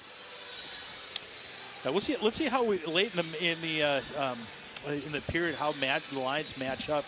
Right now, the second line is out for the Huskies, and they're going against the second line for the Cougars. In front of deflection here, getting it back, a quick wrapper around, trying to tuck it in the sock drawer there, and turned away that time by the Cougars goalie. And we've got a whistle, or we've got an injury or equipment issue. I think it's an equipment issue whistled on the Cougars, as I could suddenly see number 28 pointing to a piece of equipment. That was Kunkel. I want to give a shout out to number 23, Will Corton. He's got some Moorhead Spud blood. His dad used to play for the Spuds in this tournament. Face-off controlled. Huskies, I'm sorry to hear that about that Spud tradition. And back of the net, gathered up here, poking, prodding. Oh my, there's a hard shot absorbed by Dahl, given by Ernst. And now carrying it out here. The Cougars trying to mount some pressure. Ernst in that corner. Now a quick wraparound attempt, gets through the front of the goal, controlled at the far point there by the Cougars, who send it back in. Ernst leaves it back there. They try another wraparound. That time the Huskies have it covered. Off the board, they'll try to pick it up and get some flow going here. Launching forward and getting the stick on it is Cogswell. Down to the ice. Huskies will need to get back up. No whistle or anything called, but they get possession. In front, Dahl tried to center that. Deflected and taken away by the Cougars defense, and back through the neutral ice. Back up again. Pardo got it there, but left that blue line open, coming back to try to cut it up. Nice move there by Pardo, as the Cougars couldn't capitalize. A drop pass to Thorson. Thorson sticks, works his way around. Still there. Drops it. Defense. Loose puck. Loose change. Takes it to the bank and scores. That's Dahl. Dahl comes up with that score off a pass from Thorson. Or shot and rebound by Thorson. The difference is these rebounds. And I'll tell you, Thorson, just when he comes in, God, he comes in with such speed and such vigor, and you can tell he's got something scheming in that mental hard drive of his. And he finally puts a couple of good shots on. And you know what Dahl does? He crashes that net, picked up the loose change, made the deposit to the bank. Yeah, and so that'll be Dahl's 9th goal of the season. But well, I tell you what, he had another real critical one against Maple Grove last time they were on this ice late in the period. Again, great job by Dahl coming up clutch. Had a couple of players still watching Thorson, even though the puck was loose. And the Huskies have taken their first lead of the game at 2-1, and there's an interference penalty as they try to put a pop on Thorson, and a penalty's been whistled. And the number 19, I believe it was 19, Novak. Yeah, he'll go, and that was absolutely the right call. A fierce cross check, as you can see. Thorson kind of having some words with the bench. of the Cougars, and also one of the Husky players tried to grab him. That might have been Dahl, so he wouldn't spin around and have a few other words with a couple of the other players on the ice, so they lose that power play. So Huskies, when we return, TV timeout. We're going to stay here, by the way, but when they return here for ice, 5:25 is what's remaining in the second period. Another explosive second period, not to the degree of what we experienced against Duluth East with 6 total goals. We have 3 total goals here in the second. That's a 2-1 lead for Andover, and they'll have the man advantage, and they drop the puck here shortly. Yeah, Joe, the only assist was given to Gavin Thorson, which is right. So as far as attempted shots, the Huskies now 44-31, so they've got a 13-point advantage, 6 points on actual shots on goal. And the face-off one, that was a 5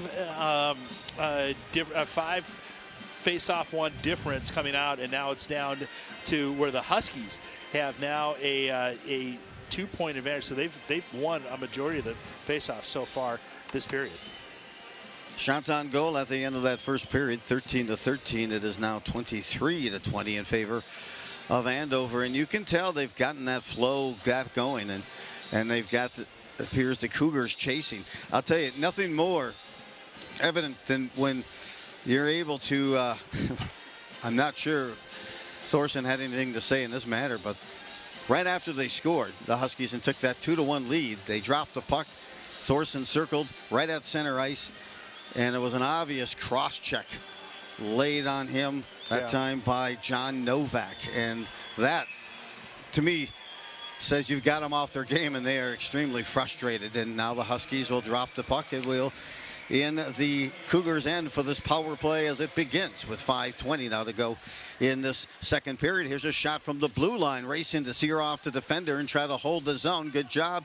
Huskies do hold the zone. There's Thorson, gets it back, face off, drop, point blank, opportunity on the doorstep, missing, and a pad save, just keeping it alive. Huskies still have possession. Moving down there is Caden Casey. He'll deflect it to the corner. Huskies still control. Casey there, and now Conway takes this shot. The save is made, getting there first of the Cougars, and Casey's right where he anticipated that pass to come out. Didn't hold the zone, but got himself over to pay it off the board, and now he'll carry in, still carrying in. Now circles back, loses his edge over there to help out and see if they can get possession back, as Andover does here just inside the half wall.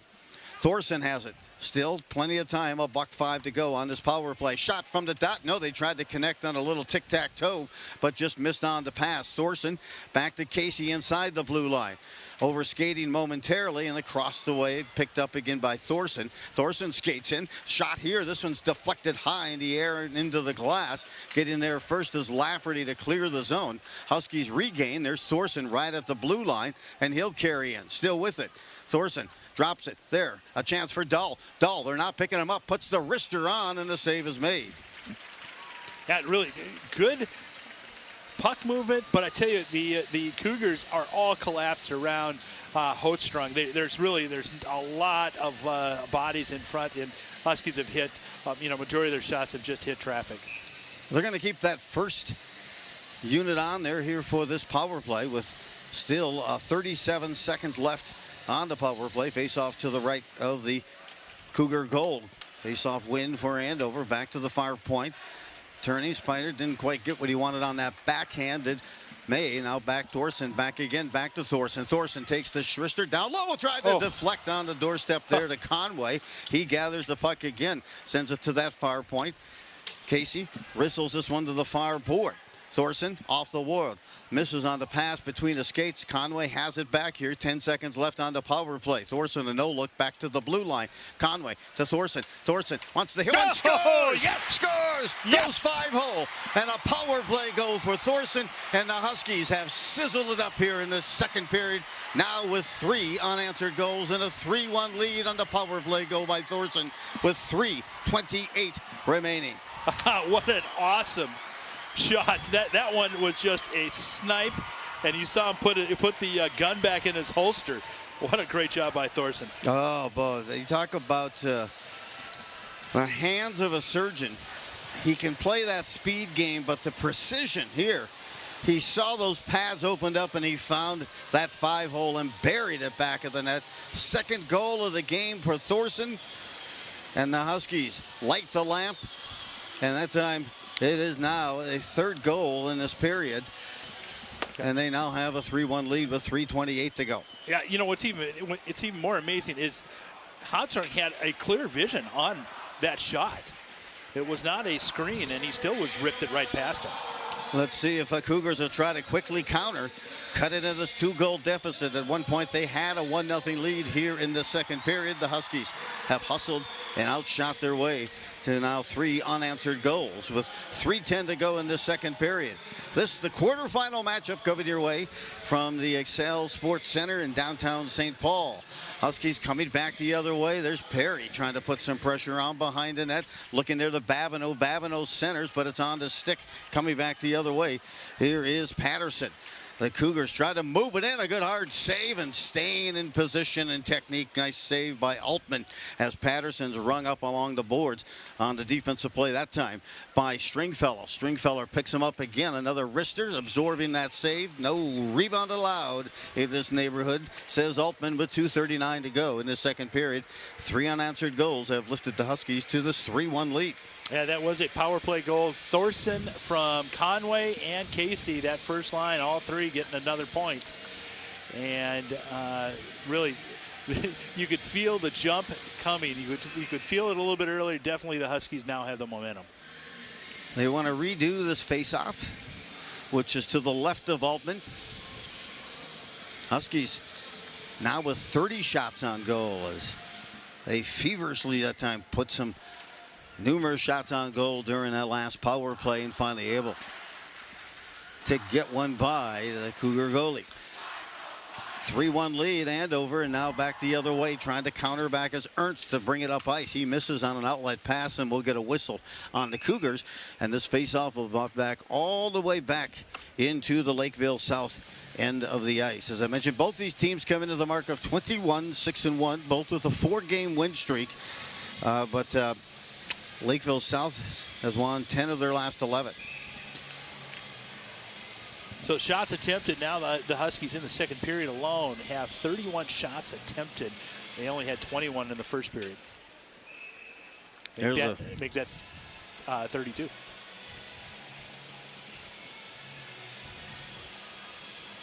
Huskies, meanwhile, have won 14 of their last 15. In fact, on the bookend side of those 2 losses has come Maple Grove. They lost to Maple Grove. It was back on February 11th, and they lost to them again on January 5th. Those are the last 2 losses. On the faceoff, trying to wrap around, and now a wrister that's going to be deflected into the netting, just to the corner.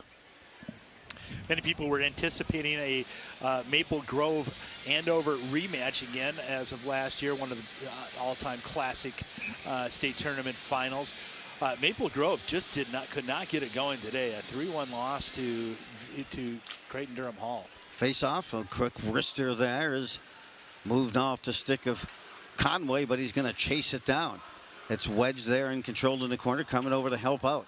Now Thorson has it. Thorson to this corner, shifts back, and in control, a Whistler here that's deflected and carrying out. Now a chance for Willis. Willis cannot move by the defense. It's on the stick of Thorson. Thorson comes in between his legs, puts on a little showcase display of stick work there, moves it to the corner, coming over to help out. On the backhand there, Dahl. Thorson headed to the bench. His shift is ended, so they're going to complete the full shift on the second line. And Babineau is in now. Babineau has it off his stick, center ice, wheeling and dealing, and here's a chance now for the Cougars as they regain. Is Patterson moving in. Patterson now to the corner. Picked up there on that line by Doms. Trying to refuel here, and Lafferty has it back in his end. He's shadowed closely there by Babineau. We're under a minute to play in the second period, and the Huskies have sprung out to the 3-1 lead. We get the ice here on Lakeville South, and Lakeville South, well, they had a 1-0 lead after they jumped in on a power play goal by Lafferty, but since then Andover 3 unanswered goals. Yeah, one of the last one, a power play that really Thorson kind of got under the skin of Novak and took kind of a, let's say a cheap penalty, but a penalty that could have been avoided. They made him pay, and I'll tell you that's turning it up another notch. 50 seconds to go. Second period, and right now the Cougars finally chisel it out through the neutral zone. Back there, play is Robinson. Now deflected into the Andover bench with 37 seconds left in this second period. And whoa, it has just been, the second period has kind of become another ignition time here for the Huskies. They've outscored their opponents more in the second period than they have the first. It's just that usually they jump out to that quick lead. A backhand here by Altman almost put it right into the defender and oncoming forward, but unable to do anything with it that time was Hoffman. Cougars now regained the puck in their own end, trying to move it up, and now Huskies have possession here with 20 seconds left. Send it to some open ice across the way, off the board and sent back behind. There's Dahl. He'll give chase, try to muster that loose, trying to pinch in to hold the zone, but now the Cougars will get a run. Here's Lafferty, tries to control it, settle the puck. 2 seconds left. A shot here, nope, deflected. It's by Thorson, who will carry out, and we are at the end of 2 complete. Whoa, what an epiphany of that second period. Once again in postseason, the Huskies have taken it up a notch in their last 2 postseason games, Jim, and this one so sweet. Yes, and to be honest, the period started off, 48 seconds in, and Lakeville South had a goal. They were up 1-0, and the Huskies just did not look the same. But I tell you what, right after that, the Thorson and Dahl goals, big jump up for the Huskies. It's a 3-1 lead for the Andover Huskies. This is the quarterfinals of the 2023 state tournament. Huskies on a path to try to repeat as Class 2A state champions. We're going to return shortly, and we're going to give you some debriefs and some statistical updates here just before we begin the third period. So we'll return in just a moment on this QCTV sports presentation.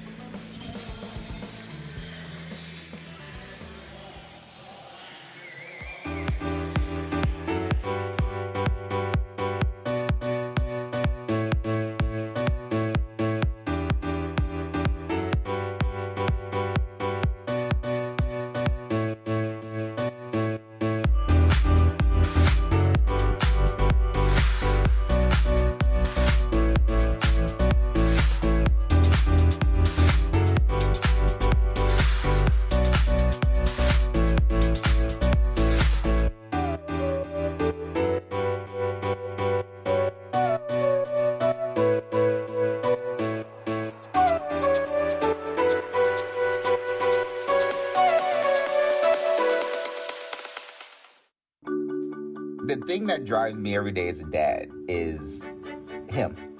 Every day he's hungry for something. And there's this huge responsibility in making sure that he's a good person. I think the advice I would give is you don't need to know all the answers. It's okay to make mistakes. As long as it's coming from love, then it kind of starts to work itself out.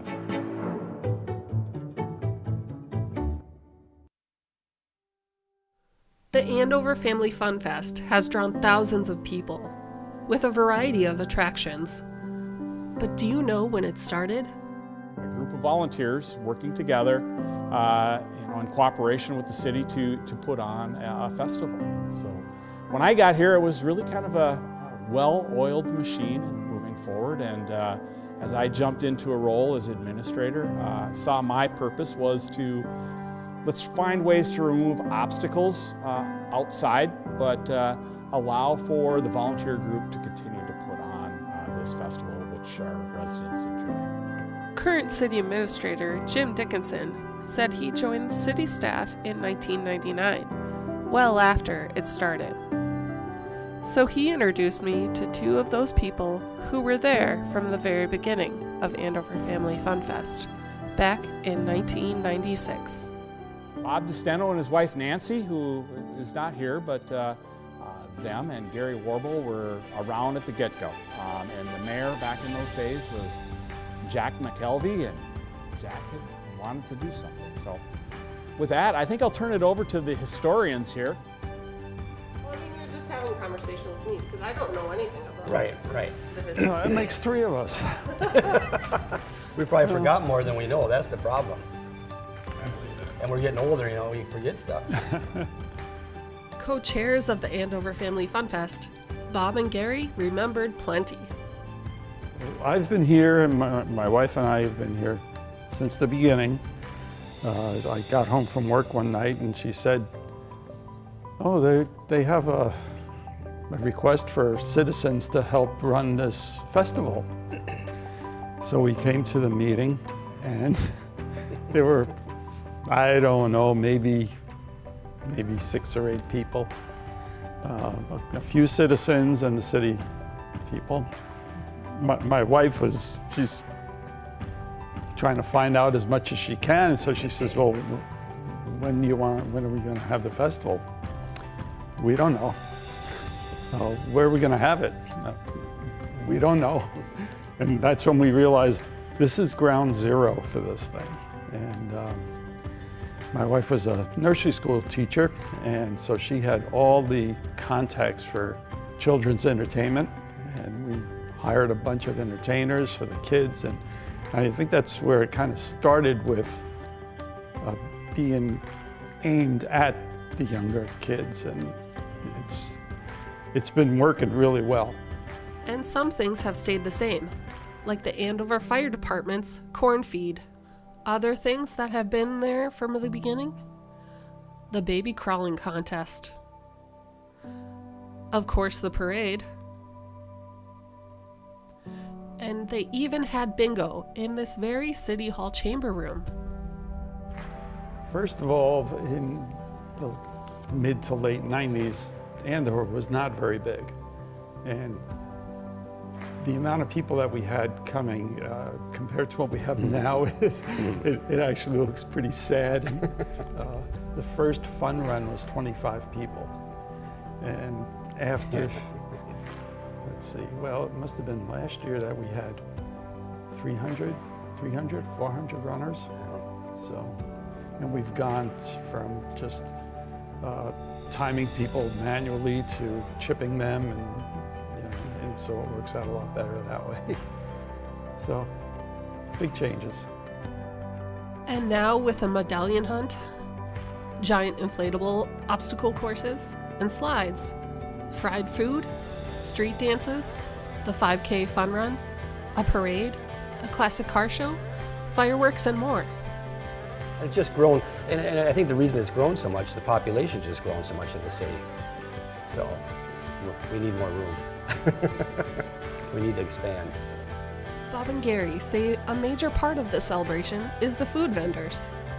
The crew go out and measure where they'll be, and they actually helped set up the electrical system to help that part run smooth. We've done it for so long now that we kind of on autopilot. Right. It's a good thing. So, because it starts early in the week, and between marking the grounds and marking utilities, and it's a lot of things have to come together for it to happen. But I guess we do it because it's fun. They also wanted to give a big thanks to the Andover City staff who helped them set up and especially the cleanup. It is, and that's what I like about this community. Everybody works together. Great community. So when you go out to this year's Family Fun Fest, make sure you find Bob and Gary to thank them for making this celebration what it is now. Because don't forget, this is a volunteer-ran celebration. Just come join us and see the experience. It's the quite food an experience. vendors are... It's a long day and a half festival. It's amazing what we pack into a day and a half.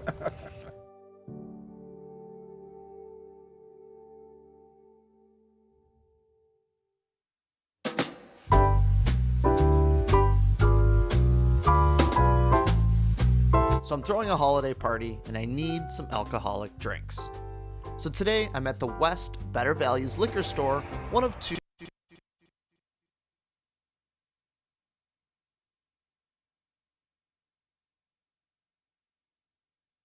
attacks against Asian Americans and Pacific Islanders are on the rise. My simple solution to the problem was remove people from the scene and help them feel safer. In terms of the hate crimes, I think there is so much more work to be done. We really need to come together and tackle this issue as a community.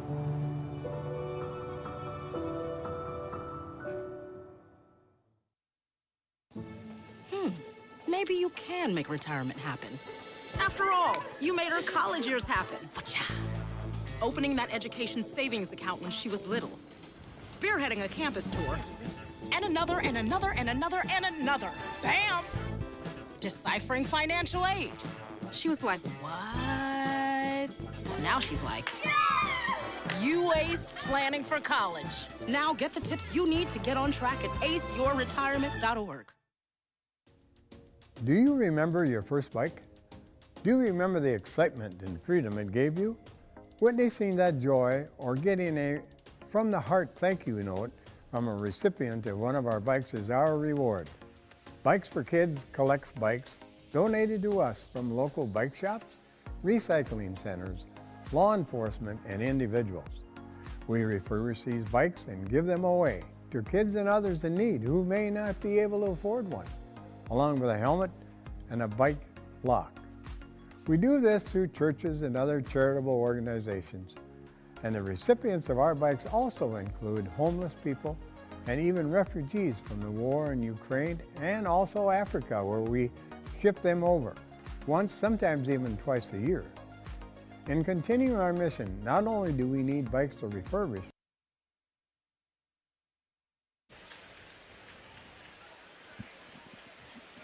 Thank you for joining us tonight on this all lights up and ready to go from this Excel Energy Center from downtown St. Paul. It is the quarterfinals of the 2023 Class 2A state tournament. Joe Rulin along with Jim Childs and the Huskies go on a burst of goals, and they pick up a threesome.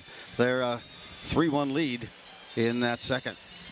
Yeah, absolutely. And, like I mentioned, early in the second period with 48 seconds in, it's a goal by Lafferty on a power play with the Huskies had just taken a penalty. It had been about 5 seconds into the penalty, and a goal by Lafferty.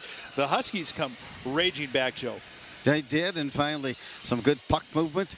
Shot deflected, getting back out there is Thorson to pick up the rebound and puts it back behind the Cougar goalie to take that 1-1 lead. And I'll tell you that you could kind of feel that shift change happened from that point on. Later on, it was another goal and good pressure by Thorson, who came in hard, put a couple of shots on, and it was Dahl who picked up the loose change and made the deposit to the back of the bank or the back of the net, and it was a 2-1 lead at that point. And then Thorson again a snipe on a power play goal, and the Huskies have jumped out again to that 3-1 lead. And it is a case here. Here's a nice need to know by Joe. The Huskies are 17-0 when they have a third period lead. That's good news. Let's work towards that 18th victory. Joe, in the second period, Huskies, who came in down 5 in the faceoff department into the second period, they won 20 of 28 faceoffs. That's completely controlling as far as shots on goal. They doubled Lakeview South from 9 to 18, and both teams had a power play goal as well. Penalties were tied. We both had 2 that ended up in those penalties or in those power plays. And of course, Altman, I'll tell you, he's just stayed true to his technique, and he's just been such a stellar goalie this whole season. And I'll tell you, the save that I remember here in that second period was that beautiful glove save, as the pass was surrendered at the blue line just as Lakeville South was making a line change, and they came in with their 3 forwards charging in, picking it up, and they whistled one, and he pulled that puck out of midair like a frog with a fly with that tongue, just snapped it and pulled it in. And again, the story of tonight, no rebound. Nope, no, and that's really been the difference so far. Is the You know, you think about that first goal that Thorson scored. That was a rebound where it was actually sticked away by Hofstrung, and then Ben Dahl was another rebound. So it's those two. The difference in the game right now has been 2 rebound goals, dirty goals or greasy goals, whatever you'd like to adjective you'd like to use. And Lakeville South, of course, the team had really tried to mix it up and muck it up in the neutral zone in that first period and try to get extremely physical, but now they need to come up with 2 goals to tie, and the Huskies are on the push as they drop the puck underway here in this third period. Thorson tries to pinch in and get possession there. He's rung up by Lafferty, but still digging after the puck. Here we go, a race ensues there. Getting there first was Robinson May, who cuffs at it and sends it back in, forcing a save in goal there by the Cougars. Now the Huskies on the attack again. Down to the corner, controlling, trying to hit a cutting Thorson. That time was Conway. And now trying to clear the zone and getting it off the back of the Andover player and into the bench for Lakeville South. So a face-off will take place. Let's see where they're going to tap this. It looks like just outside the blue line. Nope, they're going to be down. I thought it was right. It's supposed to be coming back deep. Yeah, the far side dot. Thorson with a couple of goals and an assist. That's that power and the mojo on that first line for the Huskies. They came in, they scored 102 goals on the season, now 104 off the face-off, and the draw win, a turn of fire. That's a fleck to the corner. Let's see how quickly if they can get a chance here, and a quick wrister, filling up, backside goal, scored. I was just gonna say if they can seal them off here for the first half of this period, but they came in with a push and some pressure and put the initial shot on Altman, and then the rebound came to the far side and on the back door wide open. To pick that up was Doms. Oh, excuse me, that was Corton. Yeah, so, Will Corton, yep. So Corton coming into his own, they said this season, the sophomore. Picked up the rebound on that backside and was not marked up. And we had mentioned, right at the beginning of this period, how Altman had not given up very many good, juicy rebounds. That one right there, that one was put on a tee for Corton. Well, you know what? Here's the deal. Lakeville South didn't take long to score their first goal of the game in that second period, and let's see how the Huskies can counter this. Still a 1-goal lead for Andover, 3-2 as they drop the puck in 16:05 to go. Here in this third period, the winner advances to play Minnetonka, who needed overtime to beat a Hill Murray team. Circling in are Thorson on the cut and a pass by Casey. Back goes Casey to try to get control, but now it's on the stick. Here on the other way, quickly moving it back. Lakeville South on a whistler and securing that with no rebound that time again. Done well that time by Altman. Well, if anybody thought that Lakeville South was going to fold their tent and go home, that wasn't going to happen. This is these are some veteran players that have been to this tournament before. They know what 1 or 2 goals, and we've talked about the 2-goal lead previously, and now we're down to 1. I think we were all kind of hoping they would. Yes, honestly, we were. Doggone it, they want to come and play. So they are set here, dropping the puck to the right of Altman. The face-off controlled now by Stringfellow. Puts it off the boards, misses on a connect pass, and it's the Cougars who get the rebound just outside the blue line, whistle it in, but they cannot control. But they do hold the zone on the deflection. Cutting in front to try to redirect was Billings. And now comes back is Andover racing to the puck. Babineau unable to get there first. It's knocked back. Well, Babineau is still offside. Now they'll reset. Cougars, a stretch pass up near center ice, disrupted there by Babineau. Across the blue line, and Andover tips it just beyond center ice. Carrying it in, a chance there is Dahl. Dahl now tries to pop it up, and here comes a chance for Cogswell. Cogswell on this shot hits the traffic in front, now tries to put one in short side. A quick wraparound, now trying to put in a couple of flurry shots and unable to put it by. And this one's lifted all the way back, and a save has to be made by Altman, so no icy.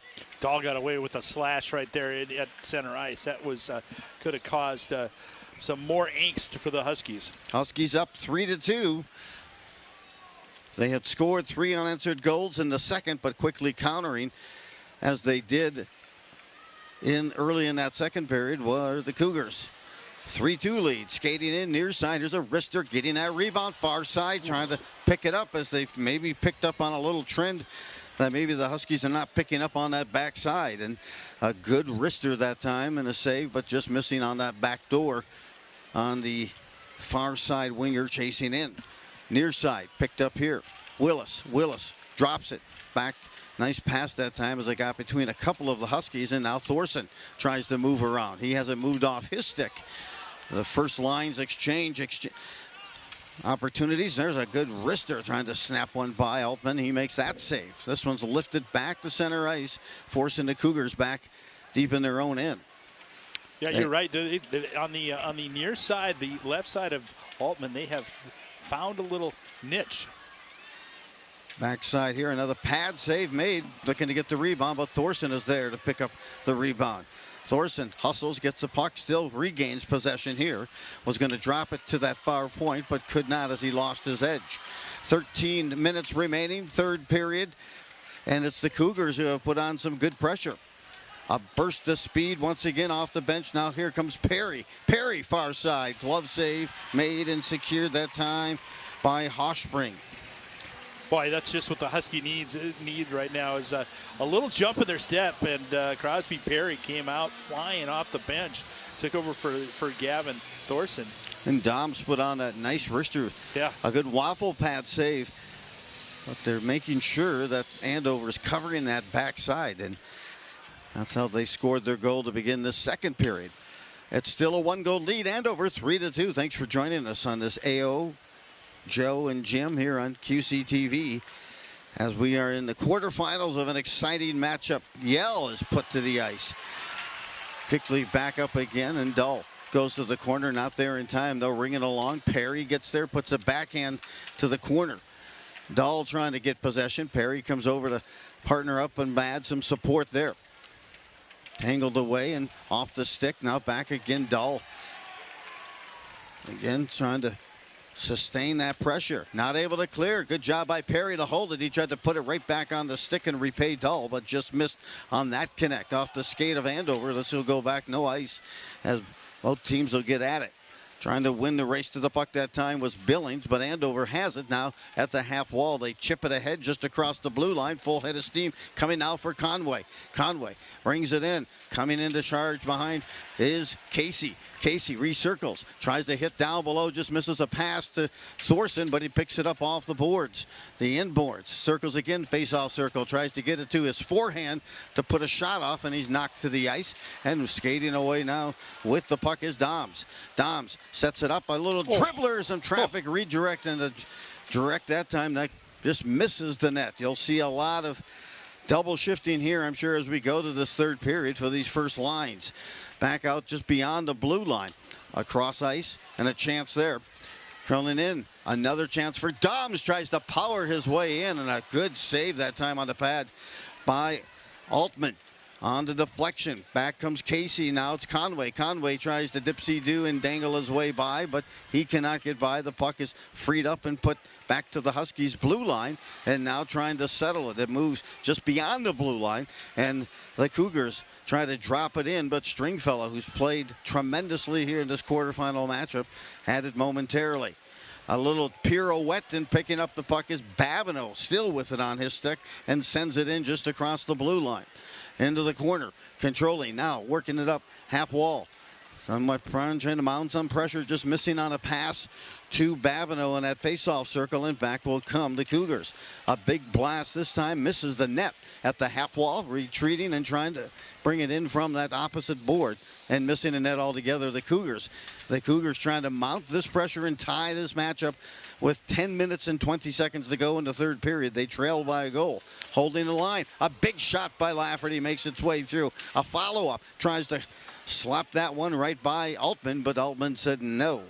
And meanwhile, back goes the Cougars back at center ice, taking a swat. Fresh legs out there for Andover. Stringfellow carries in, still with the puck. Takes it deep, puts a whistler on. I don't know if the goalie saw that one or not, but he misplayed it. Nonetheless, it went to the corner. Trying to get it again, Stringfellow chips it ahead. Good play there. Perry now in the corner. Perry takes it to the corner, now moves it back behind the net, and in coming over is Gorowski. Holding that far point, Huskies trying to get some on and sustain possession here. To the far side, Yell digs at it. It's going to be Perry first to the puck in the corner, deflects it back there. Lafferty just wants to ring it along and ice it. They need some fresh skates and legs out there, and they'll get it. With 9:21 to go, they're whistled for the ice, and we are still at a 3-2 lead for Andover. Yeah, and you're absolutely, both teams needed a break. Even the TV guys need a break. You probably do too, Joe. As far as shots right off the bat, 13-5 this period in favor of Lakeview South. Shots on goal 7-1. It's been all Lakeview South, and the amount of pressure that is put on, and it just seems like the Huskies just have forgot that they need to play offense, and they need to get after and start looking at that, looking at stretch passes and moving that puck up together as a team. Well, and Lakeville South is doing what a team down by a goal should be doing, putting shots on. Just put shots on. Yeah. Let's take a look at a bracket also that's here for the state tournament that Ryan back at the studio has for us as we look at this Class 2A state champion or state tournament. Yeah, the three quarterfinals that were complete. The one right before is Minnetonka and Hill Murray. Big surprise that it went into overtime. Minnetonka heavy favorite. Ends up winning 4-3. As far as earlier today, the Maple Grove Crimson, the number 2 seed, lost to Creighton-Durham Hall, and in really almost another surprise, Edina was up 6-3 against Moorhead with about 8 minutes left in the third period. The Spuds came rolling back, were able to tie it. They went into double overtime, and Edina with a score late in the second overtime, and the Spuds will be going to the consolation bracket show. Well, it's tough. And I'll tell you, that Minnetonka game was a scary one because Hill Murray had the lead with about a minute left when Minnetonka tied it up. There's one theme for the games that have taken place, and it's a word from Young Frankenstein. Abby normal.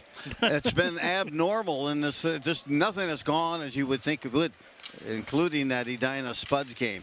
Off the faceoff, Huskies with this 3-2 lead, scramble for it, but it's picked up by the Cougars. They're moving left to right as they try to charge in. Good seal off that time defensively by Robinson behind the net.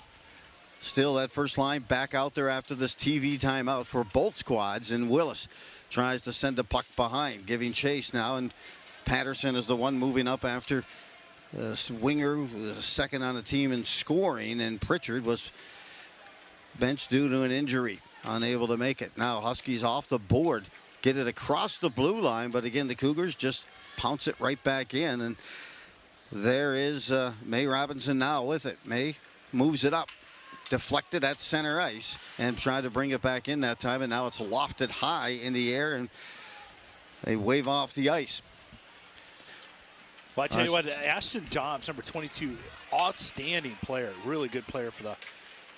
Again, mounting pressure, and you're right, Jim. Right now, you're seeing the Cougars continuing to just put some pressure on as we have just moved beyond the midway mark of this third period. But the Cougars have been controlling the play here in this third period with some good puck possession, forechecking, and the Huskies sometimes seem content just to dump it out beyond the blue line and get it out of their zone. So faceoff will come just to the right of Altman. Faceoff leaks and slithers its way through the neutral zone. The Cougars forced to go back in their end of the ice. A headman pass to center ice, and now a carry in here for Ernst. Ernst wings it back behind, and let's see what kind of juice the Huskies have left here. With under 8 to play in this third period, a 3-2 lead. The winner advances to the semifinals of this Class 2A state tournament, and the Huskies on a journey to repeat. And there you get a look to have on the bench with that hand injury, and the fans, you may hear cheering or not, but that's Pritchard. Pritchard with that hand injury that occurred in the section finals. Good recognition by Tate Pritchard, who I'm sure would love to be on the ice, and that would make this game even more exciting. Face off, Cougars control again, cycle in their own end. Stringfellow now will get there, and he'll headman it up, but miss on the pass to Cogswell. They move it out beyond the blue line, but it's on the stick. Now they put it right back on the stick of Stringwell. Stringwell with a whistler. I'm telling you, Jim, the save is secured there by Cougars netminder. But Stringfellow's been all over the place. Oh, yes. And instead of just getting into that predictable pass ahead or dump it in, he takes it in a few extra strides or takes it deep and puts some shots on. And that's exactly what they've needed tonight. Yeah, you think about last year, you know, really the cement of the team was Knox and Law. This year, Stringfellow and May have been kind of those two that have really kind of stepped up and been the security blanket for on the blue line. First line's back out there again. As face-off controlled again by the Cougars. Another whistler and a good rebound. They went up high, tried to backhand, looking for the puck, and it's under the pads. Trying to slide it under the garage door that time of Altman. But he had those pads down, and it was in between the pads, and it was secured for the face-off with 7 minutes and 17 seconds left in this third period. And I'm not fond of how this third period is trending, Jim. No, not at all. And, you know, the hands of that first line of Lakeville South is almost equally as talented as the line of Andover. Wow, picks it up and moves it out of his own end ahead at Thorson. Thorson whistles it to that far corner. He's coming in from the near board here, trying to sabotage an outlet pass. Now it's off to defender and Casey.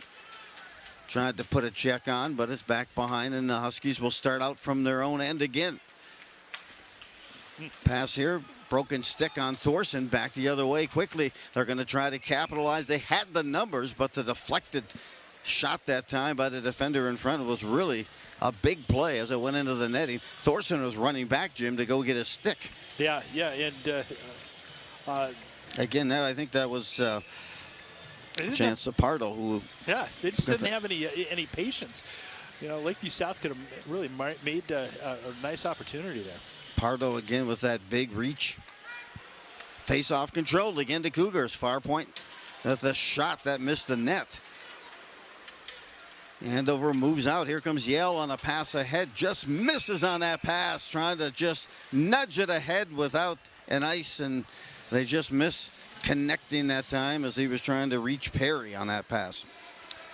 Yeah, they'll bring it back again. It just a little out of sorts right now. That neutral zone play not as strong as it was in that second period for the Huskies.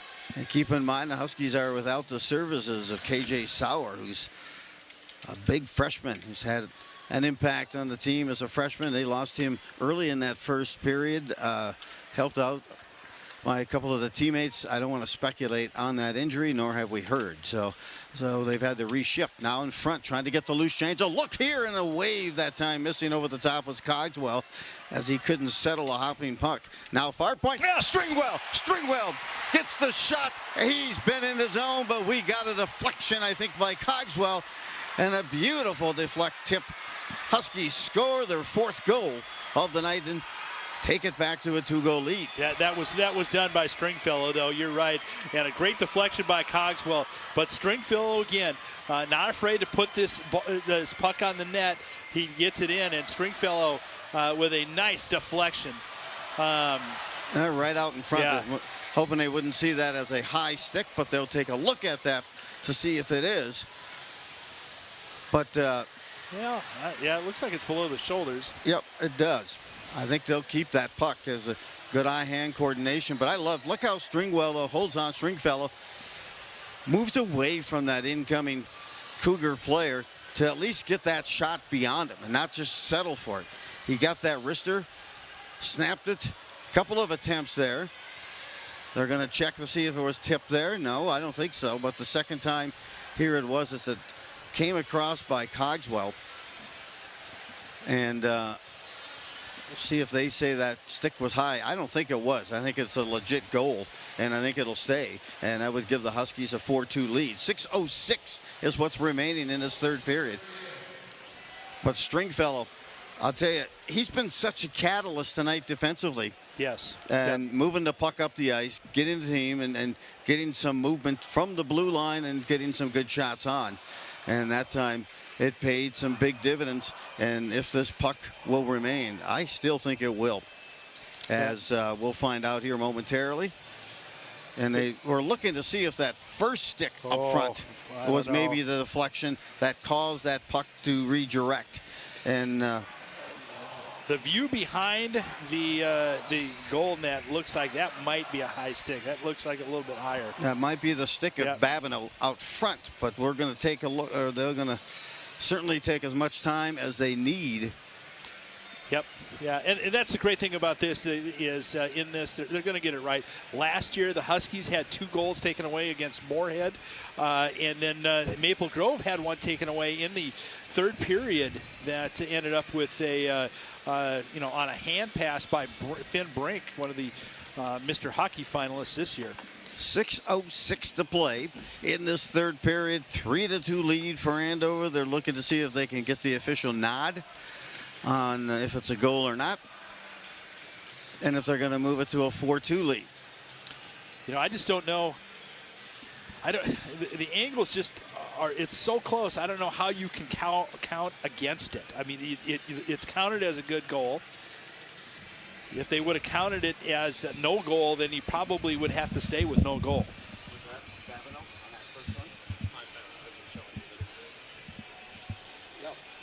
So Cogswell did hit it. You've got the 2 captains out there. They're going to. It's a good goal. It's a good goal. They give it. They keep it. That is a goal. We'll see if Cogswell remains. He will, judging from the jubilation going on next to the Andover bench, and of course the big assist on that one. Boy, what a dime delivered. An apple will go to Stringfellow. He should get more than just 1 assist for that. He's been working so hard at the blue line, and the Huskies now double up on Lakeville South 4-2.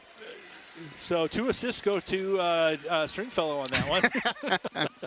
It's an unorthodox scoring system, but I like to reward effort as well. And points on performance. It's kind of like gymnastics in a way. So we're back the other way, gaining the line. Huskies back, and now is when they become even more dangerous. A 2-goal lead, and they take it up a notch. We are under 6 minutes to play in the third period here, and the Huskies have that 2-goal lead once again, as they did at the end of the second period. 4-2 on the goal by Cogswell. Picks it up. Here comes Conway with a laser, and that's just off the mark. Moves around the net, picked up at center ice, now deflected there by Thorson, and now back with it again. As Willis, he tries to go behind his back to no avail. It's just puck is taken to the board, and now holding the zone. A shot from the near point gets his way through, makes the deflection. Coming off the bench, a razor of a shot there behind the net, controlled. Willis has it again. Fire point. It's a shot, and well, I'll tell you, it is Altman earning his pay here tonight, as he's made some wonderful saves. Casey takes this hard wrister, glove save, catch and release. And Conway's out there trying to pick up on that catch and release.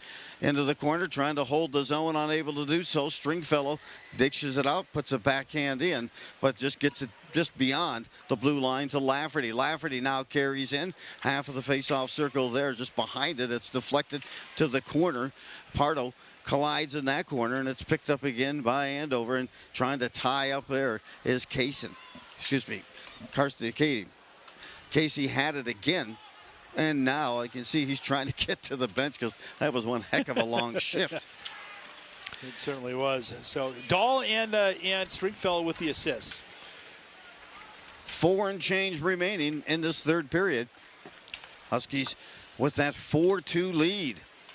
Gathering at face-off circle, shot from the dot. It's the number 4 seed versus the number 5 seed here in the 2023 quarterfinals. Robinson May looked to pull the trigger there, but decided to hold on to it after he couldn't settle it, and then sends it along the board.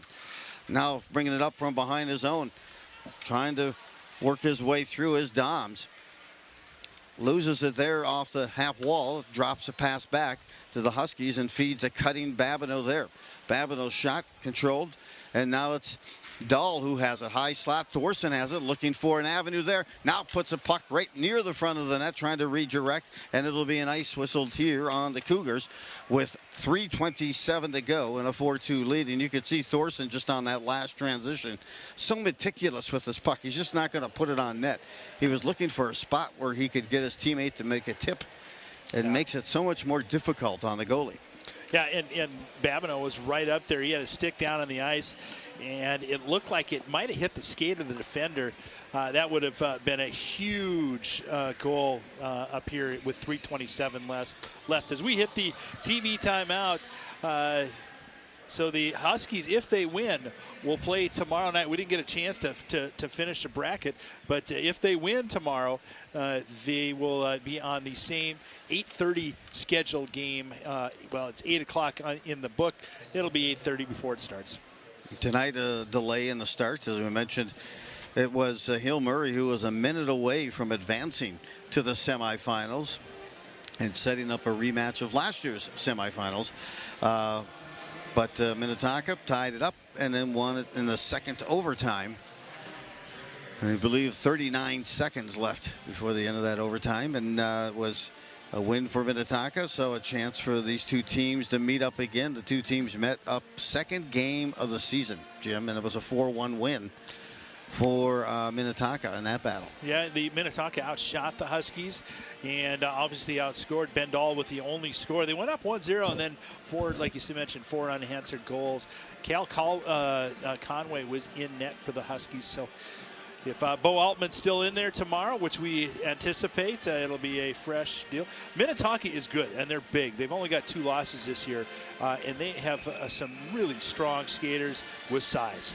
And we still have 3:27 to go here. And the Cougars from Lakeville South, they're used to winning. They came in with an identical record as the Huskies at 21-6-1 and a 4-game win streak, also similar to that of Andover.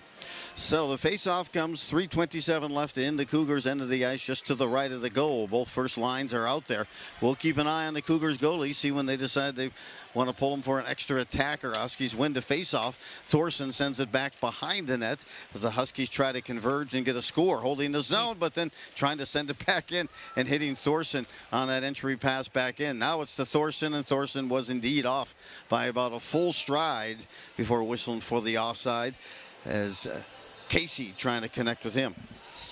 Yeah, and we'll see. We'll probably see this line out here. And this is the best part about your best offense or defense is a good offense. And we'll probably see these guys step it up a little bit. Willis wins the faceoff. Sent back in. Cougars back behind. Send the puck Altman. They'll give chase. They try to bracket it and get possession, which they do. Huskies work it hard along the board, and that's Conway who has it. Conway, a pass just too far, gets it right back after a deflection by defense, and Thorson puts a backhand there to Conway. Conway on the doorstep tries to feed Casey, and it's deflected into the corner. They were trying to line up a check on Conway. He got the leverage and put the defender who was coming in to apply the check back to the ice. Through 2:30 to remaining, here in this third. Conway with a laser and a glove save. And a face-off will come in the Cougars' end of the ice, and some of that chippiness we saw in that first period returns here for the end of this third period, and 2:30 to go. We'll see how much longer they go before they pull their goalie, Jim. Yeah, I would imagine probably at 1:30 you'll probably see Hotstrung head to the bench is my guess. Face-off will come just to the right of the Cougar goal. It's Ernst taking this draw. The Huskies win it. Try to send it back behind. Picked up now by Dahl. Dahl zigzags his way through the defense, and then it's carried out now by the Cougars.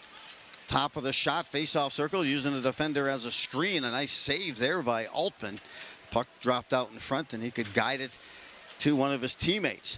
We're lofting the puck now, Andover, just beyond the blue line as we approach 2 minutes to play in this third period. Carrying in is Dahl, who takes an elbow to the melon. Tries to get back up again at the half wall. Gets possession here. Dahl just dumps to the corner. Circling up top, trying to get possession and sustain that puck possession. And Andover's doing that. Babineau with a quick wrister coming in short side.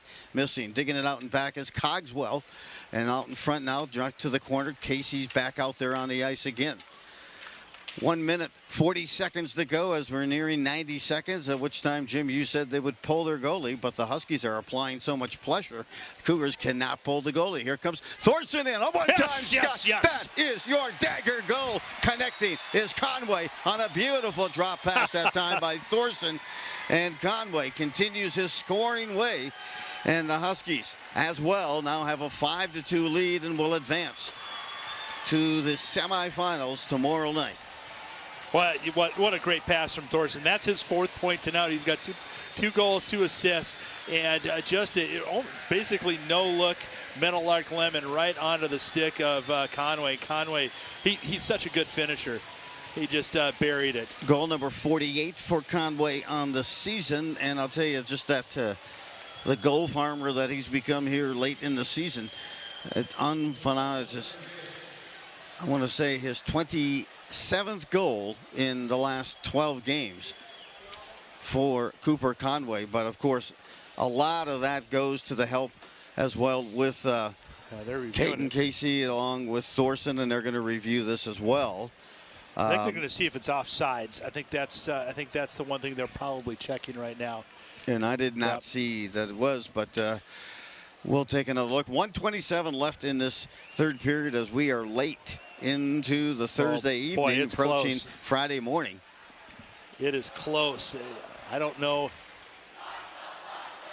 That puck settles right there, and yeah, and we're a little ahead on it, but it is tight. I think they're going to call it a good goal because it's so close that you can't call it. Any part of that puck that remains on that line is considered in, and they'll take another look again. As you can see, some of the Andover fans here and their neon support.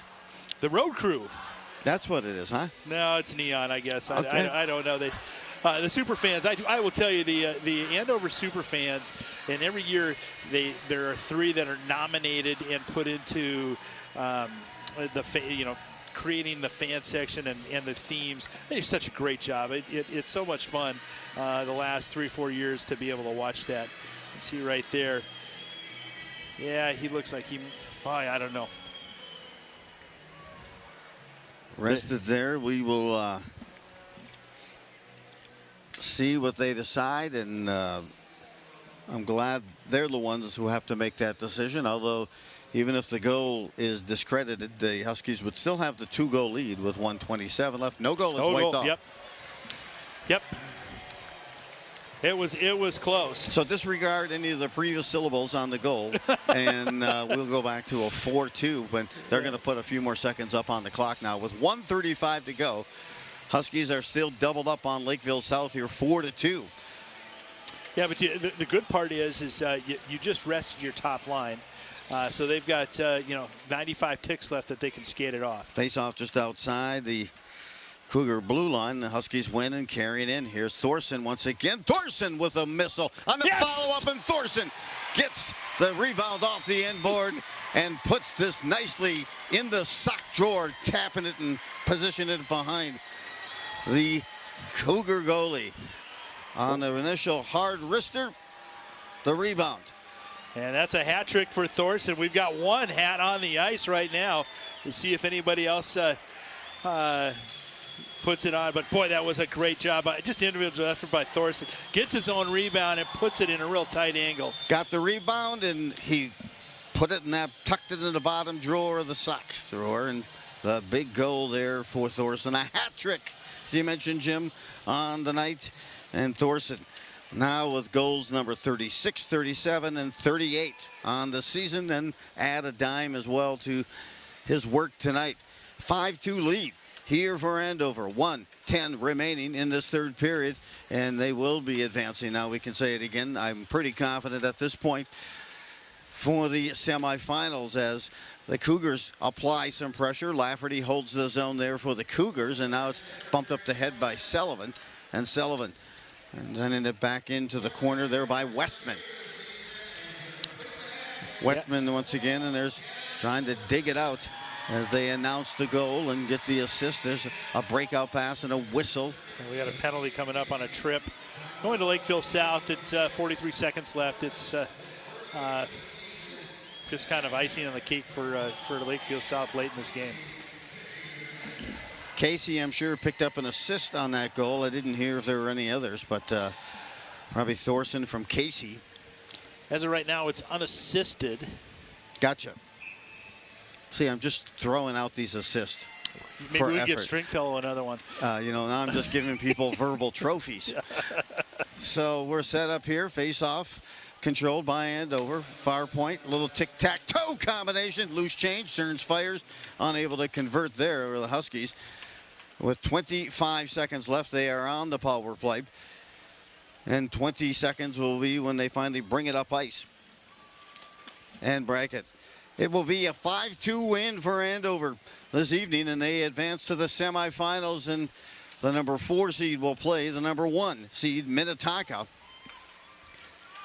And that will be a late game as well tomorrow night, but congratulations to the Huskies as they continue their climb to defend their Class 2A state championship and defended from last year. Jim, any last-minute comments? Well, listen, you know, it was a tight game, 3-2, you know, early in the third period, and the Huskies were able to just, you know, put some water on the fire, douse those flames down, and then turn them up themselves. So the most easy quarterfinal game of the day, victory comes to the Huskies today, as the other ones were right down to the wire. So a bit abnormal. Yeah. And so you're right. Yeah. So hey, it was, and also a call out too for Altman, his outstanding effort, minimized rebounds, allowed just 2 goals, faced a barrage of shots of 33, made 31 saves, but an outstanding job by Bo Altman as well. And of course, Gavin Thorson picks up the hat trick and distribution of goals across the way as well for the Andover Husky squad. And Stringfellow also an outstanding effort, and also a tip goal there by Cogswell. So thanks for joining us tonight on this AO only and this QCTV coming your way. Great to have this win for you, Jim. Great to have you with us as well. The Huskies now move to 18-0 when they have a lead going into that third period, but even more importantly, they advance to the semifinals. So congrats to the Huskies and their advance to the semifinals. Hey, thanks to the staff back at the studio. CJ along with Ryan, and then Taylor here with us as well. I'm Joe Rulin along with Jim Childs. It's a 5-2 win for Andover tonight at the Excel Sports Center. Have yourself a Major League evening at a minor league price.